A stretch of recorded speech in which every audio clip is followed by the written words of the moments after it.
weaponized to justify deadly public health failures. As names of lost children and gutted clinic budgets flood the screen, Crockett tears into the illusion that prayer alone can replace policy, while Carson clings to a past shaped by divine belief. What begins as a debate erupts into a moral reckoning, as Crockett delivers a brutal truth that silences the room and leaves over 28 million viewers stunned. When prayers are no longer enough, who takes responsibility for the lives left behind? Stay with us. This is a story worth every second of your time. It started with a simple subject line: CNN town hall invite, public health and faith. Jasmine Crockett opened the email without blinking. Ben Carson confirmed to appear. It read. Her eyes narrowed. Carson, the revered neurosurgeon, devout Christian, and former HUD secretary, had long been praised as a symbol of resilience. But to Crockett, he was something else. A man whose public doubt of vaccines had cost lives. She leaned back in her chair, staring at the ceiling as the weight of South Dallas, Ferguson, and Flint pressed on her chest. Then she stood, calm, steady. I've stayed silent long enough while faith is used to justify death, she said aloud, then replied, I'm in. This wasn't a panel, it was a reckoning. The CNN studio in Atlanta was tense, bristling with unseen heat. Crew members adjusted cameras, wiped down chairs, and whispered updates. Two names dominated every screen: Ben Carson and Jasmine Crockett. Carson entered first, smooth, composed, in a tailored dark suit. The room quieted as he smiled softly at producers, a man still seen by many as a miracle worker in a lab coat. But when Crockett walked in, the air shifted. No smiles, no small talk. Her presence hit like a gavel. White suit, straight posture, eyes forward. When they made eye contact, Carson gave a polite nod. Crockett held his gaze and said nothing. The lines were drawn. Moderator Marcus Hall stepped into the center of the stage as the lights dimmed. Tonight, he began, we face a question deeper than policy and older than politics. Can faith and science protect the same life, or do they cancel each other out? Behind him, the backdrop flickered with vaccine statistics and Bible verses. This is not a debate, he said firmly. This is a cry from two sides of America about how we keep our people alive. Crockett's lips tightened. Carson's fingers curled slightly. In the audience, silence swelled. Somewhere, a nurse wept quietly. Somewhere else, a preacher whispered scripture. But on that stage, only conviction remained. The silence that followed the moderator's words wasn't just silence, it was pressure. Thick, invisible, coiling through the lights and air vents like the weight of centuries pushing down on one stage. Ben Carson didn't look at the cameras. He looked inward, as if opening a page from his soul that the world had read before, but never truly heard. And then, with a stillness that dared anyone to interrupt him, he began. I was born into a war, he said softly. Not the kind with guns, but the kind where every morning you wake up wondering whether the world even sees you. My mother, Sonia, she had a third-grade education, couldn't read, but she worked 3 jobs cleaning houses for people who thought her name was Girl. A hush crept over the crowd. She came home every night exhausted, feet bleeding, arms trembling, and yet she made me read 2 books a week and recite a Bible verse every day. She said the world would try to convince me I was nothing, but that God had already said I was more. His voice thickened.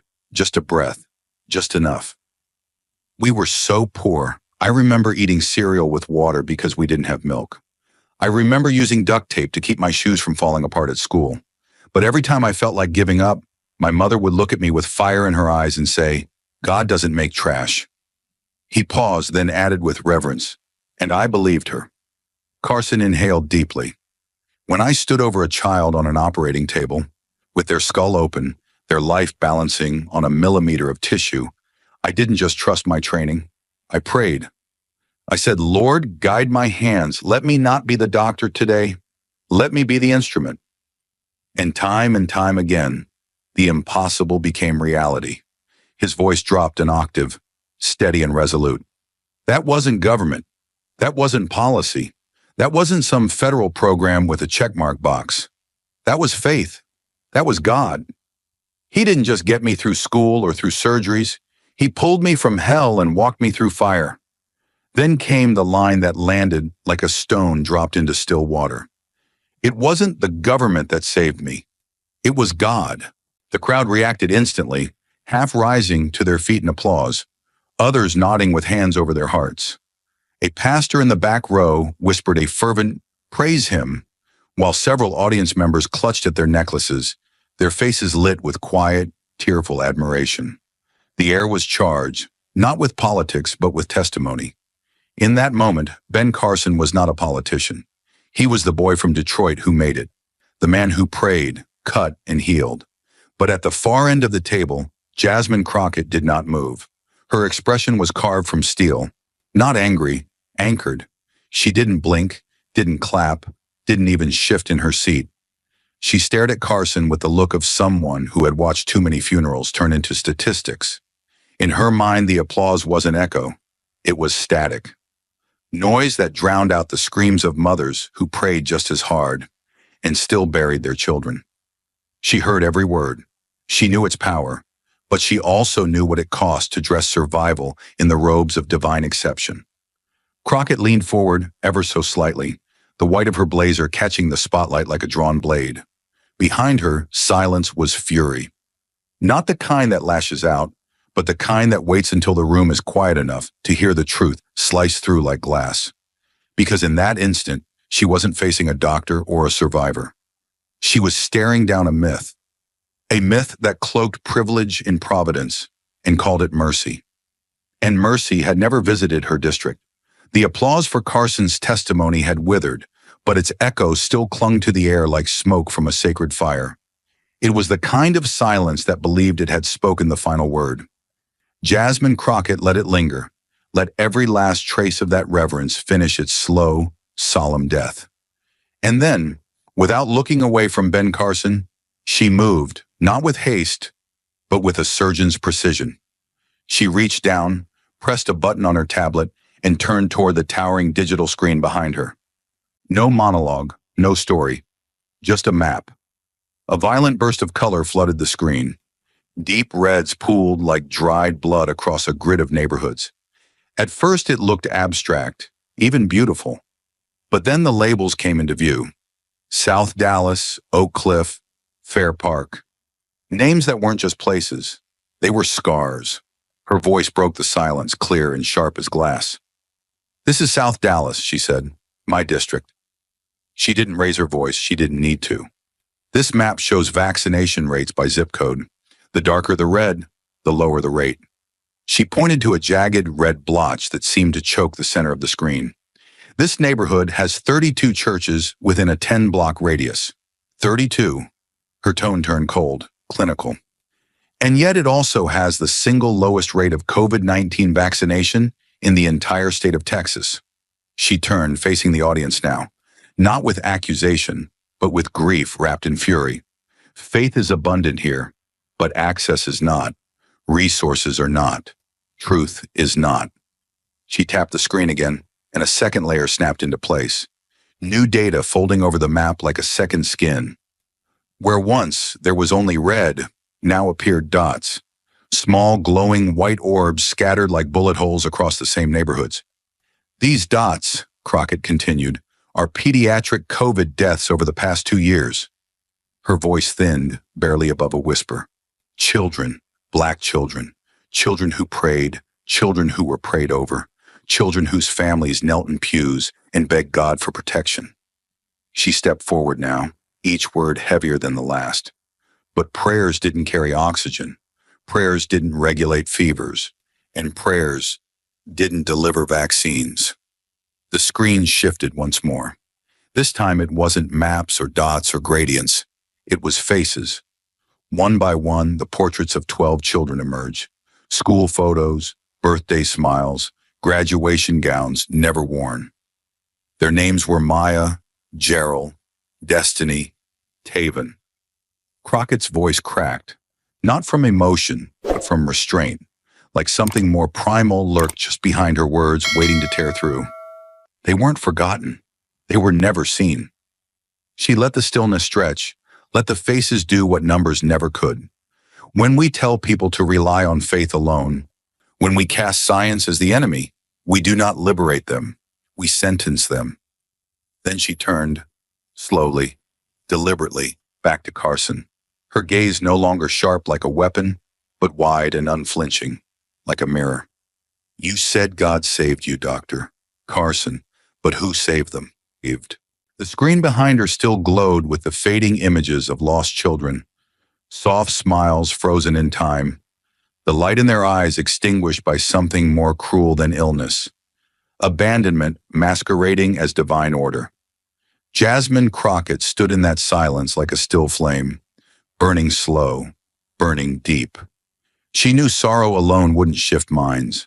Numbers had to follow. Receipts. Truth dressed in data.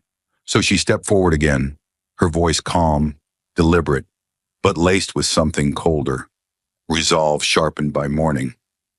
Let's remove emotion for just a moment, she said, her eyes scanning the audience like a prosecutor addressing a jury. Let's talk about what happens, mathematically, when belief is weaponized. She raised her hand slightly and the screen changed once more, now split into two halves. Left, a bar graph with a cold clinical title. Right, a line chart climbing like a silent alarm.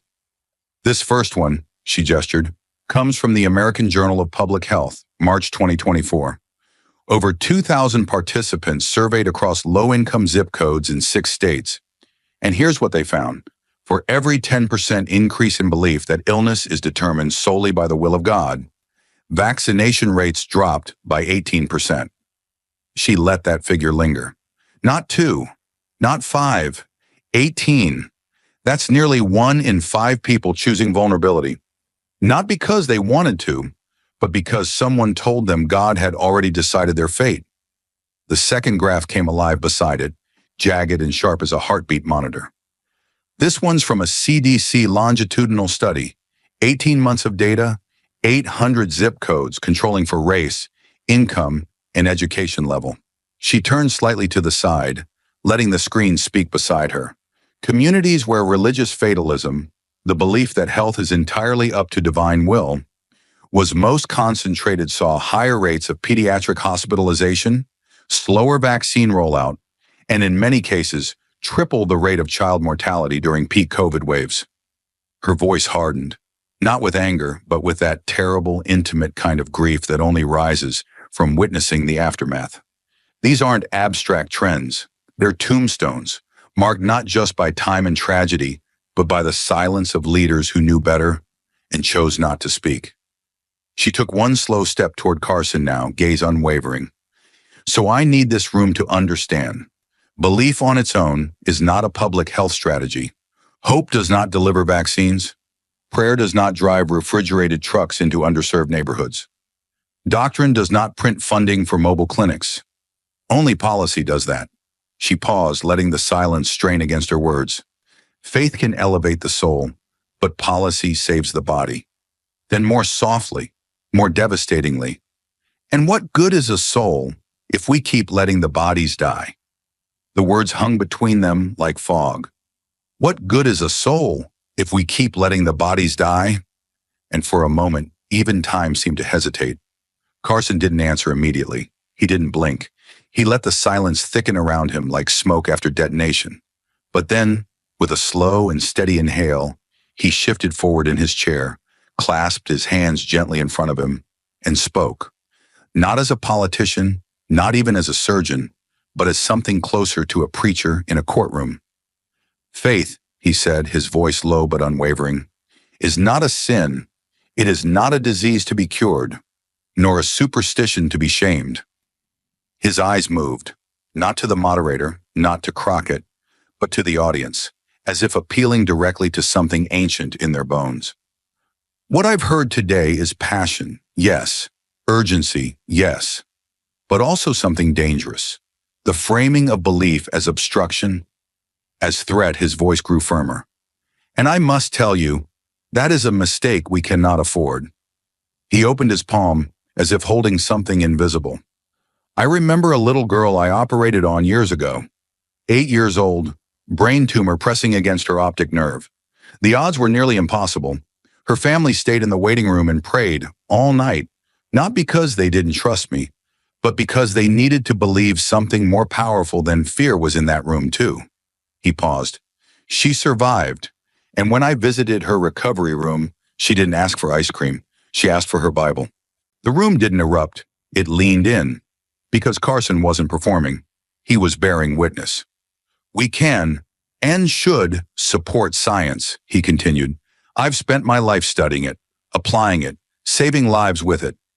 But to pit it against faith is not only wrong, it's reckless. He turned calmly and faced Crockett without hostility, only conviction.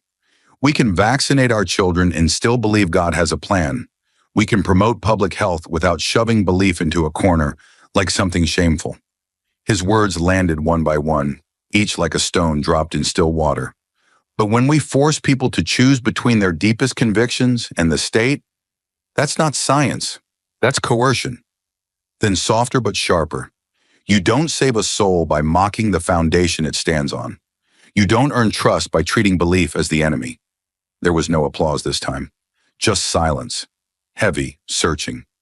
Somewhere in the audience, an older woman clutched the cross around her neck a little tighter. Somewhere else, a father of three sat frozen, caught between two truths he had never thought would collide. Carson folded his hands again, voice almost a whisper now. Faith doesn't kill people. Fear does. And when people feel their beliefs are under attack, they turn away.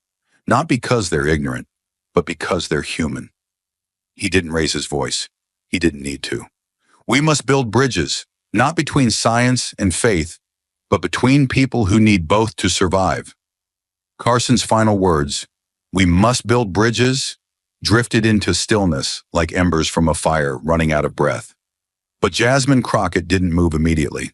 She let the silence breathe, let it settle like dust on a courtroom floor just before the verdict. Her hands remained folded, but her eyes narrowed, quietly, surgically. No emotion broke through. No rebuttal came rushing out. Only a slow, deliberate gesture, her hand reaching for the control tablet beside her. One tap, one decision, one detonation. The screen behind them flared to life again. But this time there were no graphs, no trend lines, no policy overlays, just shaky, handheld footage, time-stamped 3 months earlier. Community clinic, its paint peeling under the weight of heat and underfunding. A single nurse sat in frame. Her uniform was faded, her voice raw, not rehearsed, not rhetorical, but real. His name was Malachi, she began, hands trembling around a wrinkled tissue. He was 8, loved dinosaurs, could name every one of them. His mother used to call him her little professor. She looked down for a long moment before continuing. He had asthma, nothing extreme, manageable, but when the school offered vaccines, his parents declined. She paused, said they'd seen a clip, Dr. Carson talking about how vaccines should be personal, not mandatory, that it was about freedom. Her voice cracked. They took that as a warning. The image jumped slightly, poor Wi-Fi perhaps, but then stabilized again. Her eyes locked onto the camera, glassy and unblinking. 2 weeks later, he came in struggling to breathe, oxygen at 62%. We tried everything. We intubated. We pushed meds. But he slipped away, in my arms. Her mouth opened to speak, but for a moment no words came. Then just above a whisper, his mother held his hand the entire time. She kept saying, we prayed all night. Why didn't he answer? The video cut to black. When the lights came back up, it wasn't light that returned. It was gravity. The entire studio seemed to shrink under it. Audience members stared at the floor. One woman near the back wept quietly into her sleeve. The air was no longer tense. It was paralyzed. Jasmine Crockett stood motionless for a breath, then slowly turned toward Carson, not with fury, but with the terrifying calm of someone who had waited too long for this moment. That little boy, she said, her voice low, steady, deliberate, didn't get to choose. Her eyes locked onto his. You did. She stepped forward, not to close the distance, but to force the weight of her words into the stillness between them. You had power, a name, a platform, and with one sentence, vaccines should be a choice, You turned clarity into confusion for thousands of parents like Malachi's. Her voice didn't rise.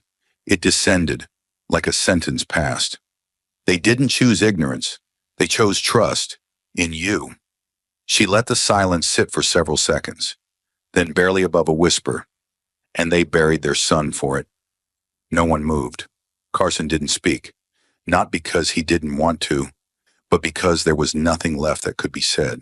And for the first time that evening, even faith had no defense. The silence that followed Crockett's words, "They buried their son for it," was suffocating. Not empty, but overflowing. It filled the room like rising water in a locked chamber, flooding lungs, drowning certainty. Ben Carson sat in it, still as stone, his hands pressed tightly together, elbows rigid at his sides. But beneath the surface, something shifted. Not a collapse, a recalculation. He wasn't ready to surrender, not yet. He inhaled slowly, as if the breath itself had to pass through shame, through memory, through calculation. Then his voice returned, measured, lower than before, but wrapped in the slow-burning tension of a man cornered. "Let me be clear," he began, eyes down, then up, then squarely on the moderator. "I have never told anyone not to get vaccinated." The words came with surgical precision, each syllable chosen to deflect, not confess. "What I said, what I have always said, is that the government has no right to mandate what goes into a person's body, that it should be a choice." He leaned slightly forward, the stiffness in his shoulders revealing the weight of the moment pressing down. "A personal one." Then came the pivot, the shield. He turned to the audience, not with warmth, but with urgency sharpened into blade. "Let me ask you," he said, scanning their faces, some expectant, others unreadable. "How would you feel if the federal government told you what to inject into your child?" The pause that followed was deliberate, loaded. No questions, no discussion, no recourse, just a needle and a mandate. His voice, once pastoral, now edged with something darker. "Is that public health, or is that control?" The tension in the room began to bend, but not in one direction. On the right side, a few heads nodded slowly. One man whispered, "That's right." A woman near the edge folded her arms and glanced toward the cameras, her jaw clenched with suspicion. On the left, however, a different silence grew, colder, stiffer. One mother blinked back tears, gripping the photo of a child now long gone. A nurse in uniform shook her head, lips pressed tight. A young man in the back whispered, "Don't you dare!" Carson saw it, felt the fracture begin. The divide was no longer hypothetical. It had arrived. His tone didn't soften. It sharpened. "You cannot protect freedom by abandoning it," he said, more to the audience now than to Crockett. "You cannot claim to save lives by treating people like they don't own theirs." And in that moment, he wasn't just defending a position. He was fortifying a wall between belief and accountability, between consequence and conviction, between one child's grave and the myth that built it. The atmosphere was no longer one of debate. It had curdled into something more dangerous. A room once alive with tension now sat paralyzed between two irreconcilable truths. Ben Carson's defense still echoed, "You cannot claim to save lives by treating people like they don't own theirs." A line cloaked in the language of liberty, but bleeding with unintended consequence. Jasmine Crockett didn't strike back immediately. She let his words settle, let their weight become undeniable. Then she moved, not with fire, but with something colder, something precise. She reached again for her tablet, and the screen behind them lit up, this time with a still image, a quote, framed and time-stamped. August 14th, 2020, Dr. Ben Carson, the Sentinel Forum. "I don't believe vaccines should be mandatory. People need to trust the body God gave them." The text hovered in silence, glowing like an X-ray held to the light, exposing not bones, but belief. Crockett stepped forward, the heels of her shoes clicking like a countdown across the studio floor. Her gaze didn't shift. Her voice didn't waver. "Let me read it exactly as you said it," she began, the words slicing clean through the room. "I don't believe vaccines should be mandatory. People need to trust the body God gave them." She let the repetition dig its own grave. Then came the pivot, quiet, devastating. "But the body God gave us," she said, her tone now heavier, colder, "was not designed for the Delta variant. It had no blueprint for Omicron, no built-in defense for airborne death." Her eyes locked with Carson's. "The vaccine did." She didn't raise her voice. She didn't need to. Each sentence dropped with the finality of a sealed file. "Trust is not medicine. Belief is not biology. Hope is not herd immunity." Her tone sharpened into steel. "When you stood before cameras and told people to rely on their natural bodies, you weren't offering strength. You were offering surrender." She turned, gesturing toward the audience now, toward the parents, the nurses, the believers. "You told them their blood was enough, that their breath was protection, and they walked into clinics too late, far too late, because they believed you." She paused then, not to catch her breath, but to let the silence that followed do what no statistic ever could. Wound. "What you called faith," she said finally, her voice barely above a whisper, "they called a chance, and it cost them everything." The air had barely settled after Crockett's last blow, its weight still pressing down on the audience like a second skin, when Ben Carson leaned forward again, this time not with argument, but memory. His voice came quieter now, shaped not by certainty but by origin. He didn't reach for the microphone. He didn't rise to his feet. He simply looked down for a long, fragile second, then said, almost as if to himself, "If my mother hadn't believed in God, I would have been a criminal." The sentence landed not like a defense, but a wound reopened. His hands, still folded, trembled just slightly, betraying the tension between man and myth. "She raised us alone," he continued, voice thin but caring. "Two boys, no father, no money. In a city where young black men disappeared into prison cells before they ever had a chance to dream."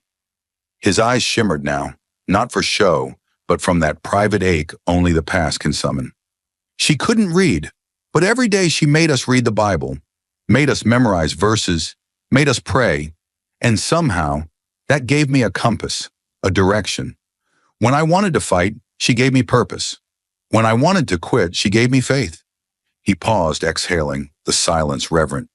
"It wasn't the state that kept me from becoming a statistic.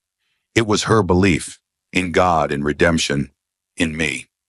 His words turned inward then, as if speaking not to the crowd, not to the cameras, but to the frightened boy he used to be. "Faith didn't just save my body, it saved my soul." And for a moment, even the studio seemed to lean in, absorbing his grief, his gratitude, his truth. It was vulnerable, disarming, powerful. It was the kind of moment that turned debates into testimonies. And it could have been the final word, but Jasmine Crockett didn't move. She sat motionless, the light catching the edge of her brow like a blade just beginning to turn. Not out of coldness, but calibration, because she knew, deeply, bitterly, that there was a danger in these moments. Not in the tears, not in the pain, but in the way that pain could sanctify policy, in how a personal story, no matter how righteous, could be used as a shield against collective consequence. And so she waited, not to pounce, but to pierce, to remind the world that even the most honest memories can cast the longest shadows, that while Carson had escaped, millions had not, and no amount of prayer, not even from a mother as strong as his, could bring their children back. The silence left in the wake of Carson's testimony hung like a veil across the room, thick, sacred, and nearly impenetrable. Some in the audience looked moved, others confused, torn between reverence and reality. But Jasmine Crockett didn't move. She stood motionless, absorbing every word not as narrative, but as deflection. She had seen this before, pain wielded as absolution, faith used as armor. And when she finally did speak, her voice came not as an attack, but as a recalibration of truth. "You didn't walk into the operating room with a Bible in your hand, Doctor Carson," she said, voice steady but narrowing like a scalpel. "You walked in with decades of medical knowledge. You didn't recite scripture to stop hemorrhages. You applied pressure. You stitched arteries. You relied on anesthesia, Sterilization, post-op antibiotics, science. She took a step forward, not theatrical, but clinical. You didn't hold a miracle. You held a scalpel, and you saved lives because you studied, trained, calculated, and cut. Faith didn't make you a neurosurgeon. Faith didn't separate twins joined at the skull. You did that with knowledge, with precision, with science. Her voice rose just a notch, enough to claim the air. So don't rewrite history. Don't take the credit that belongs to human work and hand it to myth. And then she reached down slowly, deliberately, and pulled a single photograph from a slim folder resting at the edge of the desk. She held it with both hands like something sacred. The screen behind them lit up to mirror the image. A child, 7 years old, her hair twisted into braids, her eyes bright with mischief, a missing tooth in her proud little grin. Her name was Ayanna Jackson, Crockett said. She lived in the 5th Ward of Houston. Her school used to have a part-time nurse. Used to. The photo stayed frozen, unaltered, unedited, too real to be rhetorical. But when federal community health block grants were slashed in 2018, the school clinic closed. Budget gone. Nurse gone. No checkups. No screenings. No early warning signs. Her voice dropped lower, now laced with quiet devastation. She collapsed in class on a Monday morning. Fever had spiked to 104. They drove her to the ER themselves. There was no nurse to catch it sooner. She was dead by Tuesday morning. She looked down at the photo, then back to Carson, her tone now stripped of fire and resting in the weight of grief.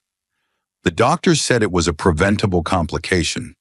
Just one dose of Tamiflu, just one, might have saved her. She stepped closer to the center now, holding the picture between them like a mirror. So tell me, Dr. Carson, if she had prayed louder, would she still be here? Her words struck like stone against glass. If her mother had believed harder, longer, deeper, would the fever have listened? The room was silent. No whispers, no shuffling, only the thrum of breath held too long. Crockett stared into him, not with rage, but with righteous clarity. Because she didn't die from a lack of faith. She died from a lack of infrastructure. A pause, then, so quietly the room nearly missed it. And that is not the will of God. That is the failure of men. The final line, that is the failure of men, fell like a gavel struck in a cathedral. Jasmine Crockett didn't need to raise her voice. Her words had already detonated. The photograph of Ayanna still hung behind her, like an accusation carved in glass. Ben Carson sat frozen, hands clasped, eyes down. Not in shame, perhaps, but in silence. But the audience, once suspended in tense equilibrium, began to shift. A slow, dangerous combustion of conviction and resistance rippled outward, and the quiet crumbled. It started as a murmur. 2 women near the aisle nodded, one whispering, "She's right." Then another voice rose from the second tier, a man with tears in his eyes shouting, "Thank you. Thank you for saying what no one else would." Applause broke from the left side of the room, not wild but eruptive, raw, pleading, like something long denied its voice. But from the far right, another response roared up, jagged and defiant. "She's attacking faith," someone bellowed. "She's making this political." A cluster of viewers stood, clapping for Carson. "He's saving the soul of this country," another man shouted. The clash wasn't verbal, it was spiritual. It was 2 visions of salvation colliding in real time, one built on policy, the other on prayer. The moderator, Marcus Hall, stood abruptly, clearly sensing the storm boiling beneath the surface. His voice cut through the room, strained and urgent. "Ladies and gentlemen, please, we agreed to civil discourse. Please take your seats. Let's allow both speakers." But he never finished. Jasmine Crockett raised her hand, not with force, but with finality, and the room impossibly obeyed. The applause tapered, the shouting faded, even the cameras re-angled, zooming in on her face, not because she demanded attention, but because she embodied it. "I am not fighting God," she said, her voice calm but coiled with something deeper. "I am fighting for the people God loved first, before they were abandoned by policies dressed up as values." Her tone didn't rise, it anchored. Before their clinics closed, before their schools lost nurses, before their prayers became the only health care they had left. She took a single step forward, like a closing argument walking into its final breath. I was raised in church. I know the power of faith. I've leaned on it, cried through it, stood in it. But don't ask me to confuse faith with neglect. She turned her head slightly, her voice sharpening. Because the God I believe in doesn't send 7-year-old girls to the grave and protect someone else's comfort. The room didn't react with sound this time. It reacted with stillness. Every breath drawn was deliberate, every heartbeat audible. She let the silence settle, and when she continued, her voice dropped, not to weaken, but to pull everyone closer. Don't make this about religion, she said. Make it about responsibility. She gestured slowly to the screen behind her. Ayanna's photo still lingered, now joined by 4 more. Malachi, Gerald, Destiny, and Taven. Don't tell me God failed them. God didn't draft a federal budget. God didn't slash school funding. God didn't say optional when vaccines meant survival. Her hand hovered over the images like a mother brushing dust off gravestones. Men did that. Institutions did that. Policy did that. And then she turned back to Carson, not with contempt, but with clarity. I don't question your past. I don't question your faith. I question the line where it ends and where your power begins. Her voice slowed, became surgical again. You are not a preacher, doctor. Carson, you were a surgeon, a scientist, a cabinet secretary. You were called to build systems, not just inspire sermons. And somewhere along the line, people stopped asking you for medicine and started asking you for miracles. The moderator tried once more to speak. Congresswoman, we're reaching the end of allotted time. But Crockett didn't stop, not because she was defiant, but because truth had finally taken hold. This country doesn't need more platitudes, she said. It needs protection. It needs prevention. It needs the courage to say, belief is sacred, but action is required. She raised her chin, her tone rising into something just short of prophecy. We cannot preach love and legislate indifference. We cannot quote scripture while slashing funding. We cannot hide behind the word God when what we mean is, I'm afraid to act. The room was trembling now, not with fear, but with revelation. On the back wall, a woman began to weep, covering her mouth with both hands. A teacher in the 3rd row wiped her eyes and whispered, I've buried too many. One by one, others nodded, slowly, quietly. And then the applause returned, not in waves, but in rhythm, controlled, reverent, unforced, as if the room itself understood something permanent had just been said. And Crockett stood still, not triumphant, not even angry, just certain, because this wasn't a battle of beliefs, it was a battle for the forgotten. And in that moment, no scripture on earth could speak louder than that truth. The applause had risen like a wave, slow, reverent, unshakable, and just as quickly it ebbed. What remained in the room wasn't noise, but gravity, not victory, but revelation. Jasmine Crockett stood at the center of it, still and sharp, like the eye of a moral storm. Her breath was even, her posture controlled. But the fire behind her gaze burned hotter than ever. She had dismantled myth with testimony, cracked polished rhetoric with names and faces lost to policy. And now she reached for something deeper. Not another document, not another statistic, but something so sacred, even Carson could not call it foreign. Her voice returned, not raised, not rushed, but stripped of everything except truth. James 2:17, she said, turning slowly toward him. Faith by itself, if it is not accompanied by action, is dead. The words didn't just hang. They resonated, like iron bells ringing across stone. She let the silence around them widen, daring the room to breathe, daring Carson to flinch. He didn't, but his stillness now felt less like strength and more like resignation. You believe in God, she continued, her voice sharpening, not in volume, but in clarity. But what good is that belief if it never leaves your mouth and enters your policies? She stepped forward slowly, like every inch of movement carried its own indictment. You sat at the helm of one of this nation's largest agencies, tasked with serving the poor, the broken, the forgotten. You had the power to move funding, to restore clinics, to reach the children your own sermons praised, but you didn't. You told them to pray harder. You told them to trust more. And when they did, when they obeyed, they died anyway. She held his gaze now, not with contempt, but something more dangerous. Moral sorrow. You can believe in heaven all you want, doctor. Carson, she said, her voice shaking not from nerves, but from the unbearable truth it carried. But if your hands never reached down to pull someone up while they were still here, then your faith didn't guide you. It betrayed you. The words detonated quietly. No burst of noise, no dramatic gasp. Just silence, deep, raw, cavernous. A hush so complete it felt like the walls themselves had leaned in to listen. Carson didn't speak. He didn't blink.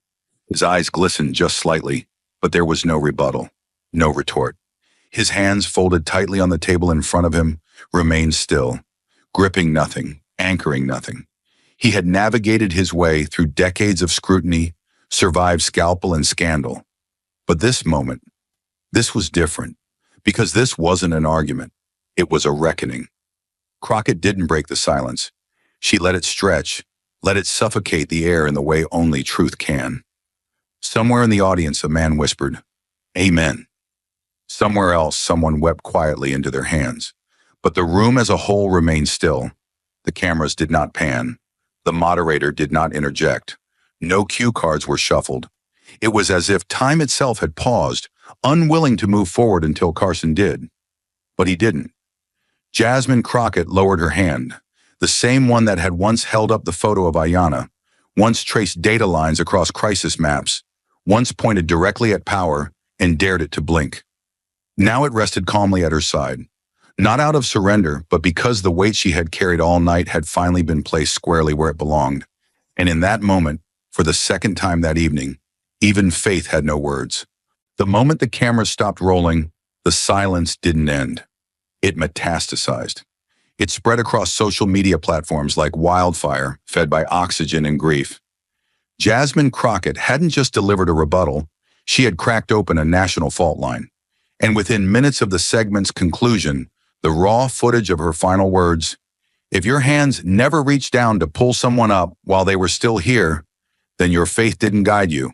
It betrayed you," began circulating online with a velocity few could have predicted. The clip first surfaced on an independent journalist feed, unpolished, uncaptioned, just the unbroken camera angle of Crockett locking eyes with Ben Carson as the room fell to ash around them. In less than 20 minutes, the post had reached 1 million views. By the hour mark, it had crossed 10. YouTube's trending dashboards surged, the video appearing in homepages around the globe, translated and re-uploaded by creators in London, Nairobi, Manila, and Seoul. Headlines weren't needed. The image alone, Crockett with one hand raised, a child's photo in the other, and Carson staring into silence, was the headline. On TikTok, creators didn't remix or parody. They watched, quietly. Many stitched the clip with black screens, their own faces blank, and let the full moment play. A trauma nurse in Chicago posted, "I've waited 4 years to hear someone say this. My entire ICU team watched together and cried." A young woman in Oakland, whose brother had died during the third COVID wave, whispered, "She said what my pastor wouldn't, what my mayor wouldn't, what my senator refused to." No hashtags were needed. The algorithms didn't require them. The momentum was organic, unstoppable, driven not by outrage, but by recognition. Jasmine Crockett hadn't just spoken to power. She'd spoken for the invisible, the discarded, the faithful who had prayed and fasted and still stood over the graves of their children, asking why. On YouTube, the full video hit 28 million views in under 24 hours. But it wasn't the number that struck. It was the behavior of the viewers. People weren't skipping through. They weren't commenting with fire emojis or political slogans. They were time-stamping the quiet moments. They were sharing direct quotes. They were tagging friends not with, "You gotta see this," but with, "This is what we've lived." News media, caught flat-footed, scrambled to interpret. MSNBC opened its 7 a.m. segment with stunned reverence. What we witnessed last night was less a political debate and more a moral confrontation, one that will echo. CNN followed with a stark lower third. Faith, failures, and the children left behind. Even Fox, normally eager to spin narratives, aired a carefully curated 2-minute portion with almost no commentary, perhaps because anything they said risked intensifying the wrong kind of attention. But it was local news that carried the emotional weight. In Houston, the hometown of the little girl Crockett had named Ayanna, a CBS affiliate, ran a 10-minute feature about the school that lost its health clinic. They showed the chain-link fence, the shuttered nurse's office, the faded mural of cartoon children still grinning despite everything. Interviews with teachers revealed that after funding was cut in 2018, no replacement services had ever been fully restored. One staff member, choking back tears, simply said, "She shouldn't be a symbol. She should be here, in class, laughing." Churches, too, could not ignore the moment. In Atlanta, a pastor opened Sunday service with Crockett's words instead of a Bible verse. "Faith without action is dead," he said, echoing her. "And we the church, have been silent for too long." A wave of heads nodded throughout the pews. In Detroit, a minister live-streamed a prayer circle, followed by a 30-minute confessional. "We told our people God would protect them. We didn't tell them to go to the clinic. We didn't walk them there. We failed them." But not all responses were contrite. Some were outraged. Former congressional staffers sympathetic to Carson called the moment ambush theater. Conservative radio hosts labeled Crockett's speech a spiritual assault. The talking points poured in like sandbags. She had twisted scripture. She had politicized pain. She had manipulated tears. But for every accusation, 10 more comments poured in from mothers, nurses, pastors, and caseworkers saying the opposite. One viral post came from a pediatrician in Birmingham. Over a photo of her empty exam room, she wrote, "Every politician I've met thanks God before they thank the funding. But when the time comes to cut costs, they never touch the scripture, just the clinics. I don't need your hallelujah if I can't get an EpiPen into a kid's hand." Last night, Crockett reminded the country that Jesus didn't pass out pamphlets. He healed, and healing is work. By midnight, the ripple had reached Capitol Hill. A quiet scramble had begun. Congressional aides from both parties began reviewing prior HUD allocations, earmark histories, even speeches from 2020. There was talk, whispers at first, of proposing a bipartisan inquiry into community health collapses post-pandemic. It wasn't guilt, it was momentum, the kind that doesn't come from polls or donors, but from that rarest of political moments. Truth landing so hard that even silence becomes unsustainable. And through it all, Jasmine Crockett said nothing. No follow-up press release, no celebratory video, no tweet storm, just one image posted to her official account at 10:42 p.m., a photo of Ayanna's empty desk, her nameplate still taped to the wood. No caption, none needed.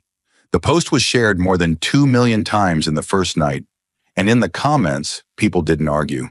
They didn't invoke parties. They posted photos, names, stories, children, candles, and prayers. But this time, not prayers for protection, prayers for action. As the digital flood surged, 28 million views, national headlines, raw testimonies. There was no single voice louder than the collective silence that followed Jasmine Crockett's final stare. But it wasn't just her voice echoing across the internet. It was what she represented. And in that whirlwind of reposts and reaction, one tweet rose through the noise like a battle flag torn from heaven and planted in the mud of reality. No blue check, no photo, just black text on white. God gave us faith, but Jasmine brought action. It was posted at 1:03 a.m. by an anonymous teacher from East Street, Louis. Within minutes, it had over 100,000 likes. By morning, it would be framed in screenshots, quoted on morning shows, and etched into posters outside city halls. Not because it was poetic, but because it was undeniable. In 10 words, it stripped the issue down to bone. It cut through talking points, theology, and partisan spin. It told the truth that millions had tried to say in essays, sermons, and tears. That faith without intervention is abandonment in slow motion. That someone had finally stood on the floor of power, not to pray above suffering, but to wade into it. The tweet spread like fire under dry grass. Community organizers printed it onto t-shirts and wore them to council meetings. Healthcare workers posted it beside images of empty hospital beds and overflowing morgues. A pastor in Baltimore read it from the pulpit and paused in mid-sermon to wipe his eyes, whispering, "I wish I had said it first." Youth poets in the Bronx scrawled it on murals, beside the names of classmates lost to preventable illness. And across college campuses, it was taped to dorm room doors like a war cry, not against God, but against indifference sold as reverence. The impact didn't stop at symbolism. That tweet became a line in every press briefing. How do you respond to the claim that God gave us faith, but Jasmine brought action? Reporters asked senators, mayors, even the White House press secretary. Some stammered, some redirected, some said nothing at all, but none could answer it directly, because the line demanded more than words. It demanded reflection. It demanded history. It demanded receipts. And the receipts were piling up. People began sharing screenshots of failed legislation, bill numbers, budget lines where health clinic funds had been rerouted, photos of abandoned buildings where outreach centers once stood. They weren't activists. They weren't politicians. They were mothers, teachers, custodians, ministers, teenagers. Each reposted the quote and followed it with proof. God gave us faith. Jasmine brought action. And here's what they took away. The momentum didn't care about party lines.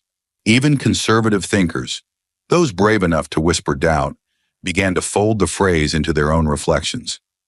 A pastor from Tennessee, once a vocal opponent of vaccine mandates, admitted during a Facebook Live session, "I've preached for 20 years that God will provide, but last night I watched someone ask why he hasn't, and it shook me, because maybe the answer was, we're supposed to be the ones providing."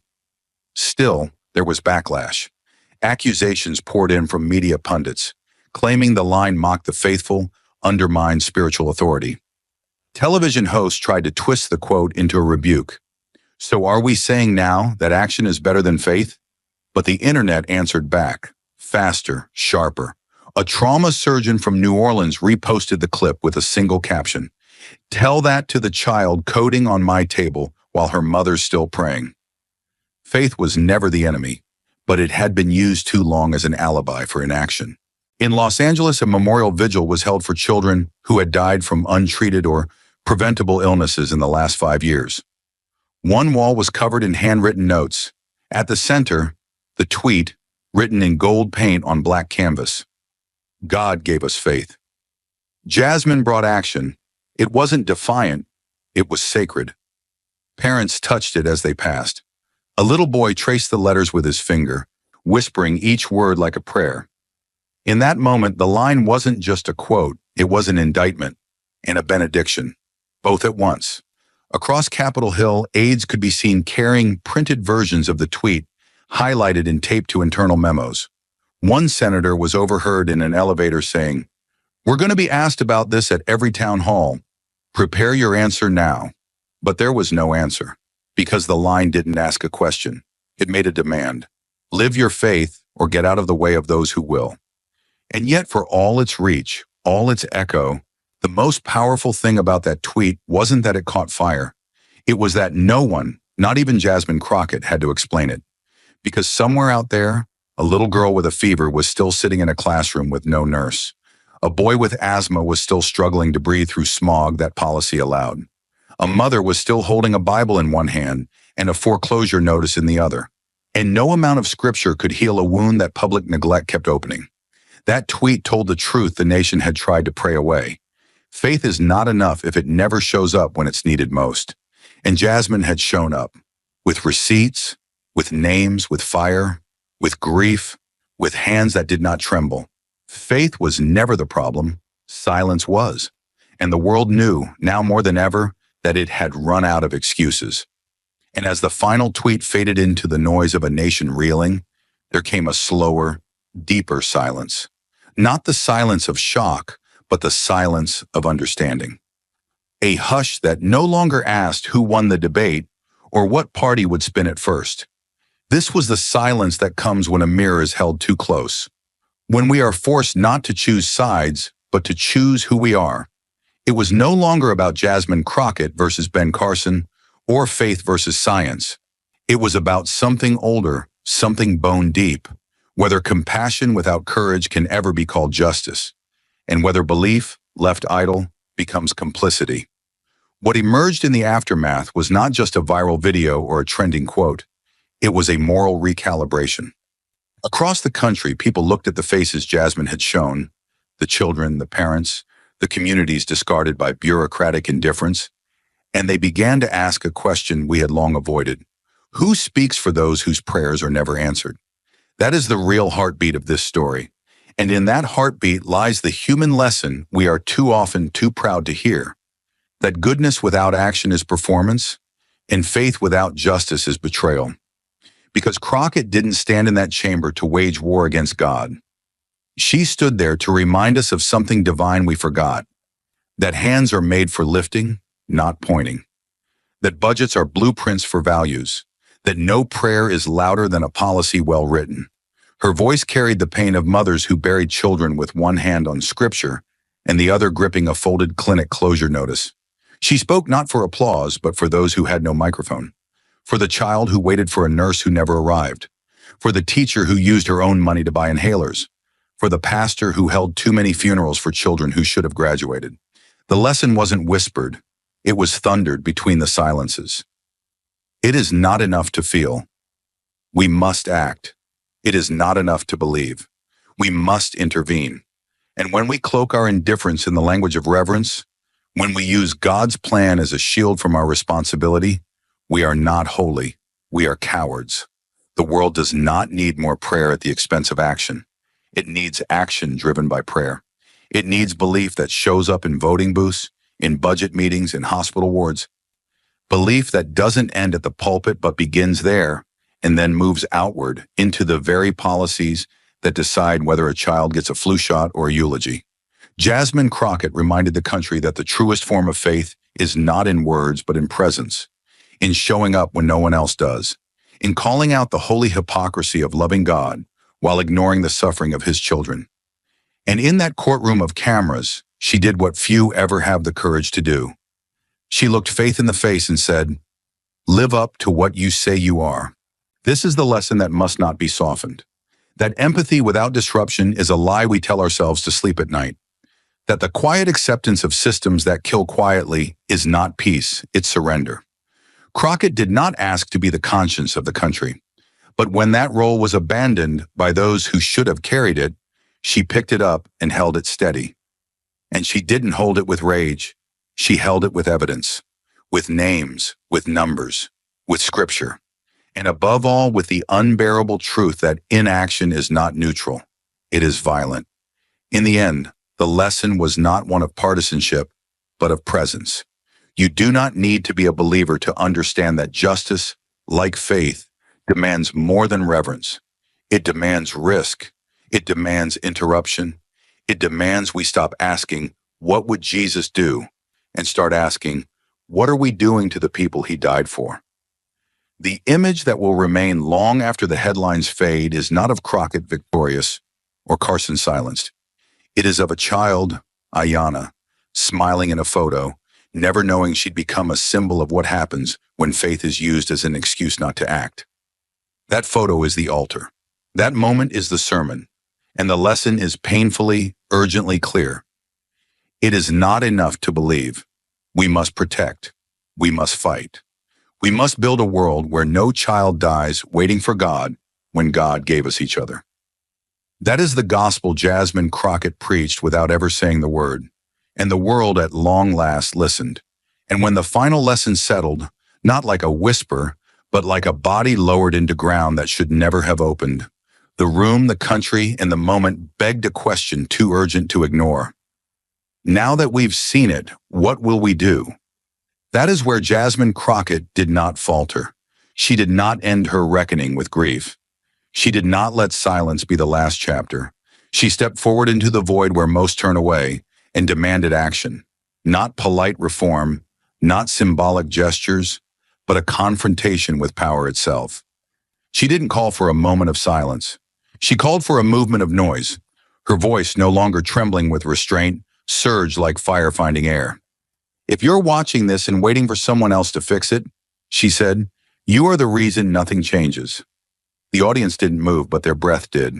Sharp, involuntary, as if she'd said the thing they feared was true. "This isn't about saving souls," she continued. "It's about saving bodies. Real ones. Children with names and birth dates and backpacks and asthma. This is not a policy debate. This is a life support machine unplugged by indifference." She pointed, not to Carson, not to the moderator, but to the lens, the camera, the eye of the nation. "Don't tell me you care unless you're willing to fight." Her voice rose, not out of anger, but necessity. "Fight for the budget that brings back the school nurse. Fight for the clinic that was shuttered because someone called it inefficient. Fight for the mother working 2 jobs who doesn't have time to read legislation written to confuse her. Fight for the boy whose name you'll never hear because he didn't die on television. He died quietly, obediently, in a system designed to forget him." Her hands clenched now, shook not from fear, but from the thunder of everything she carried. "I need you to stop scrolling and start organizing. I need you to stop quoting scripture and start showing up to budget meetings. I need you to run for the school board. I need you to knock on doors, to call your rep, to ask not just what laws are being passed, but what lives are being erased." The weight of her words was no longer abstract, it was a body count, and she didn't shrink from it. She named it, owned it, and held it high like a banner torn from war. "You want to worship something?" she said, voice slicing clean. "Worship the mother who marched for clean water. Worship the grandmother who drove her sick grandson 40 miles to the nearest clinic. Worship the janitor who gave up his lunch break to watch a diabetic child no one else noticed. Because those people, those invisible saints, are not waiting on miracles. They are becoming them." Every single day she turned now, not to the room, but to the world. And her next words didn't ask for permission. They issued an ultimatum. If your church doesn't talk about access to health care, leave it. If your leader doesn't mention the children who died under his policy, confront him. If your neighbor shrugs at injustice, stop pretending they're neutral. No one is neutral, not anymore. You're either holding the door open or you're closing it on someone who needed to survive. The room was shaking now, not from applause, but from awakening. And still she pressed on. "This is the line, right here, right now, where excuses come to die, where history looks at you and says, 'Did you stand still or did you stand up?'" Her voice, trembling now, not from weakness, but from rage restrained, hit its final note like a chord crashing through a cathedral. If faith is real, if compassion is real, if democracy is real, then prove it with your ballot, with your voice, with your outrage, with your presence, because children don't need angels. They need allies. And then came the final command, not desperate, not pleading, but elemental. "Don't pray for justice. Fight for it." The room didn't breathe for a full 5 seconds. And when it finally did, nothing would ever be the same again. Thank you for watching until this moment and for standing with us on this journey for justice. Your support means everything. Like, subscribe, and turn on notifications so you never miss what's next. And we'd love to hear your thoughts. Leave a comment below and let us know what moved you most in this story. Together, our voices make a difference. In a high-stakes congressional showdown watched by millions, Jim Jordan slams big tech for silencing truth, calling it the death of free speech. But across the aisle, Jasmine Crockett rises not with outrage, but with evidence. As shocking emails, leaked messages, and unreleased footage flood the hearing, the narrative twists. The man decrying censorship may have been quietly orchestrating it. Voices rise, reputations crack, and the line between protector and manipulator begins to blur. When power hides behind the mask of principle, who's really being silenced? And who's pulling the strings? Stay with us. This is a story worth every second of your time. The hearing chamber crackled with tension before a single word was spoken. This wasn't just another congressional session. It was a powder keg primed to detonate. At the center, Jim Jordan gripped the gavel like it was a weapon, his face tight with indignation, eyes scanning the room as though daring anyone to challenge him. He slammed the gavel down once, hard, and the room jolted.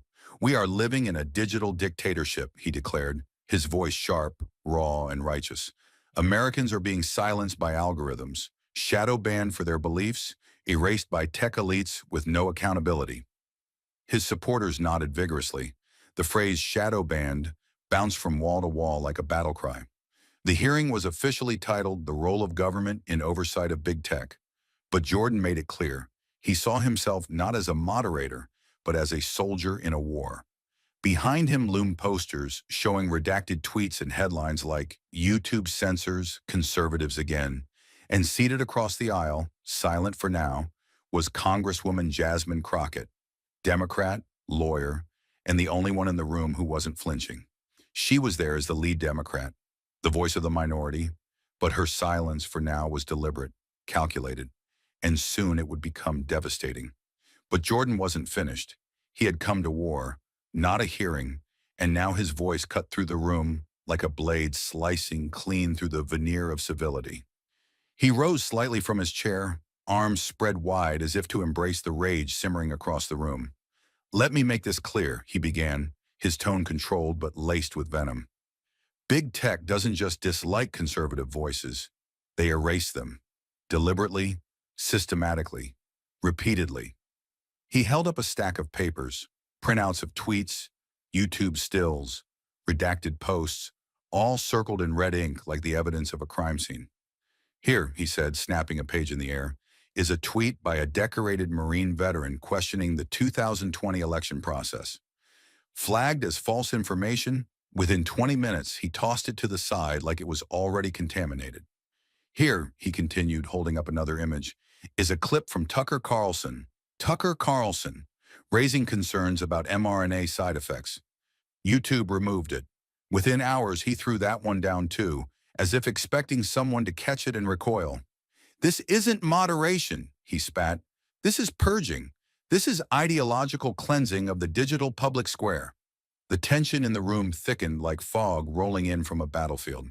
The Republicans flanking him nodded with fervor, some muttering, "Damn right," others holding up their own folders like shields of solidarity.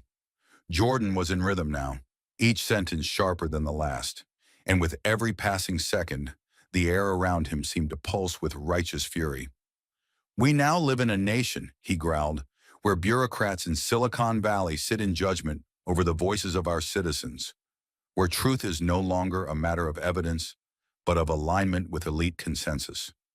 What happened to America? What happened to disagreement? What happened to the idea that you, the people, can think for yourselves?" He leaned forward, knuckles white against the wood of the desk, his voice tightening. "Let me tell you what's going to happen next," he said. "Today, this committee will issue subpoenas. Formal, binding, non-negotiable. Meta, Google, Twitter, all of them." His words struck like gunshots, deliberate and final. "We will demand the internal documents, the emails, the code that tells their algorithms to silence dissent. We will expose every flag, every filter, every biased decision dressed up as community guidelines." He paused, scanning the room. His gaze swept across the press gallery, where reporters scribbled frantically, and down to the cameras broadcasting his words live to millions. "They've hidden for too long behind the phrase, private company. Well, guess what?" His voice dropped an octave. "When you control the national conversation, you answer to the public." The silence that followed was charged, radioactive even. Then a burst of applause erupted from the far-right section of the room.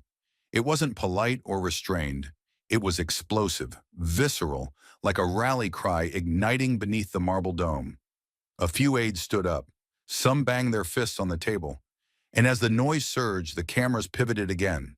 They found her, Jasmine Crockett, seated calmly, centered in frame, a single hand resting on a red folder like it was made of dynamite. She didn't flinch. She didn't blink. She didn't rise to speak. Not yet. She simply sat there, lips pressed in a line so steady it looked carved in stone as the storm around her raged.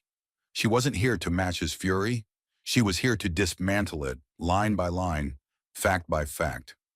Beneath the desk, her thumb tapped the folder once, not out of nerves, out of rhythm, a tempo she'd been rehearsing quietly, patiently, as the man across from her lit matches without realizing she held the fuse.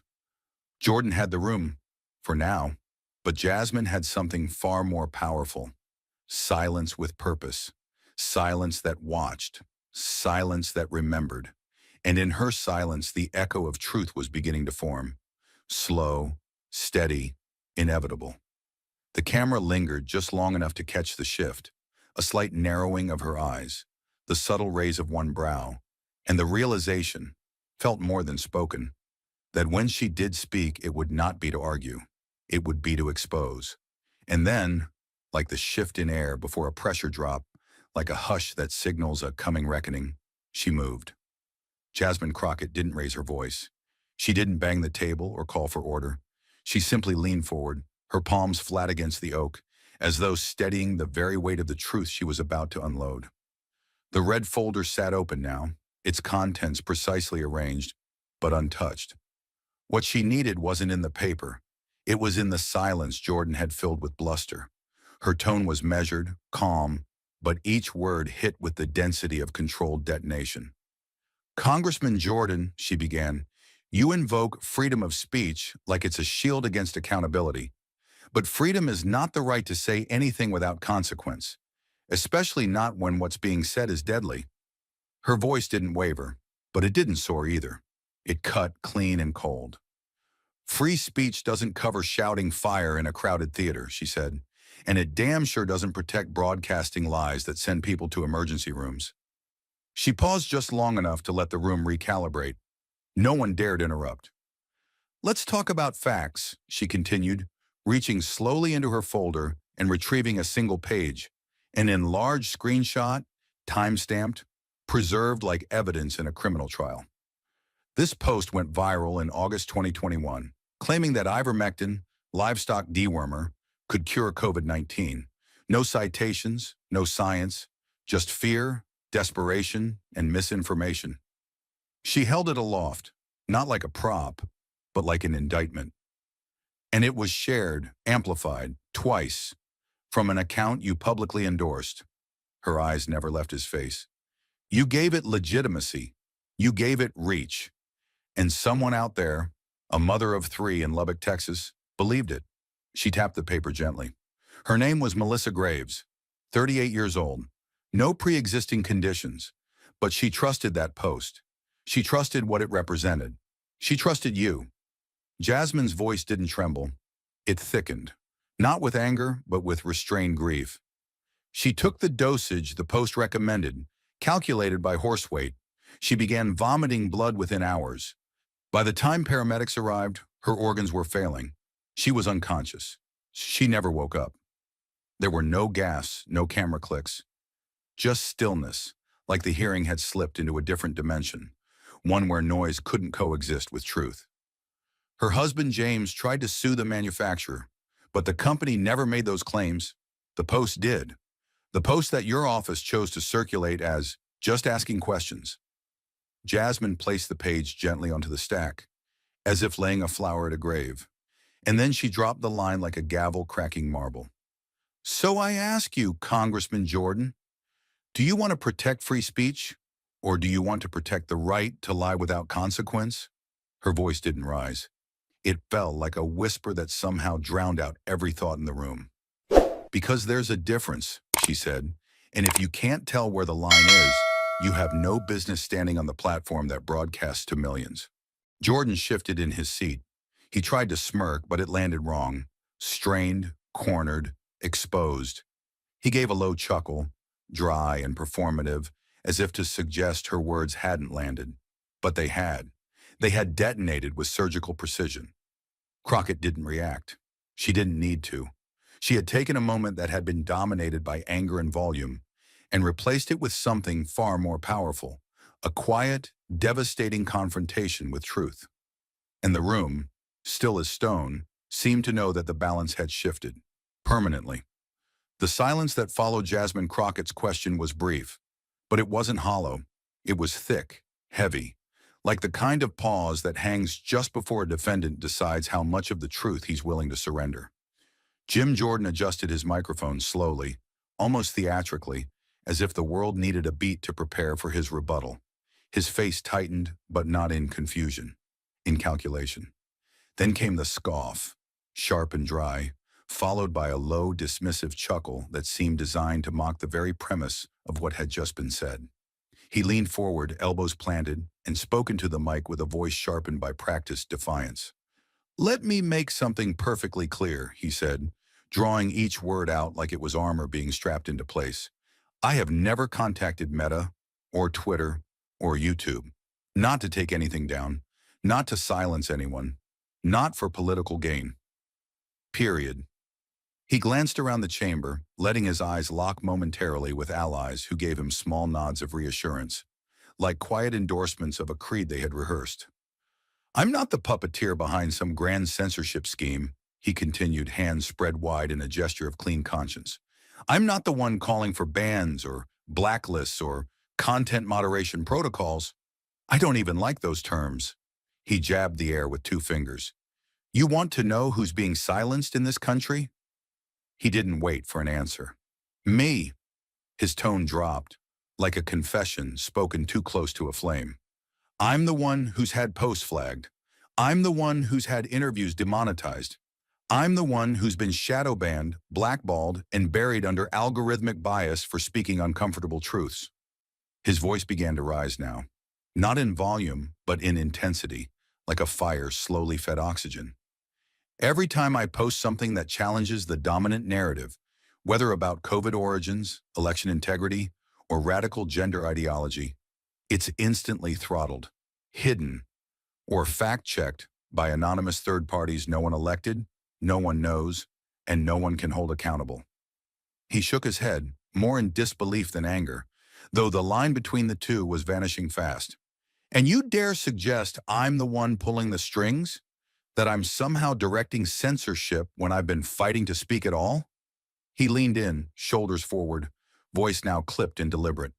"Let me say this for the record. I'm not the man behind the curtain. I'm the guy they tried to pull the curtain over. I'm not giving orders. I'm fighting for oxygen." A quiet murmur passed through a few corners of the room. Whispers, shuffled pages. The shifting weight of people unsure whether they were witnessing conviction or choreography. But Jordan didn't care. His jaw was set. His narrative was fixed. He had cast himself not as the wielder of power, but as its victim. "This isn't about me silencing others," he added, leaning back as if sealing his testimony with the posture of righteous fatigue. "This is about me being silenced, about millions of Americans who feel like their voices don't count because tech giants have decided they know what's best for us." His tone lowered to a near growl. "I'm not backing down from this. I'm not the problem. I'm the resistance." And with that, he folded his hands, as if daring anyone to challenge what he just painted. But if Jordan expected his declaration to end the exchange, he miscalculated, because Jasmine Crockett wasn't finished listening. She was waiting. She nodded once, slowly, deliberately. Not as a sign of agreement, but like a judge acknowledging a plea she already knew was hollow. Then came her voice, soft even, but now laced with voltage. A single sentence that cut through the theater of denial like a scalpel. "Then let's take a look at this email." The words were calm, but their weight shifted the room. Crockett didn't raise her tone. She didn't have to. What she had was evidence, and she delivered it not with fire, but with control. Her right hand moved with precision as she reached beneath the red folder, pulling out a crisp, printed page. Its header bore the familiar blue and white letterhead of Twitter's legal team. She slid it across the desk slowly, as if revealing a card Jordan never thought she'd play. And in that moment, the silence wasn't empty. It was the sharp inhale of a room realizing the tide was turning. The air had not recovered from the first document, and Jasmine knew it never would. But this wasn't the end. It was only the beginning of the unraveling. With the same quiet control she had maintained from the start, she reached back into the red folder and extracted a second sheet.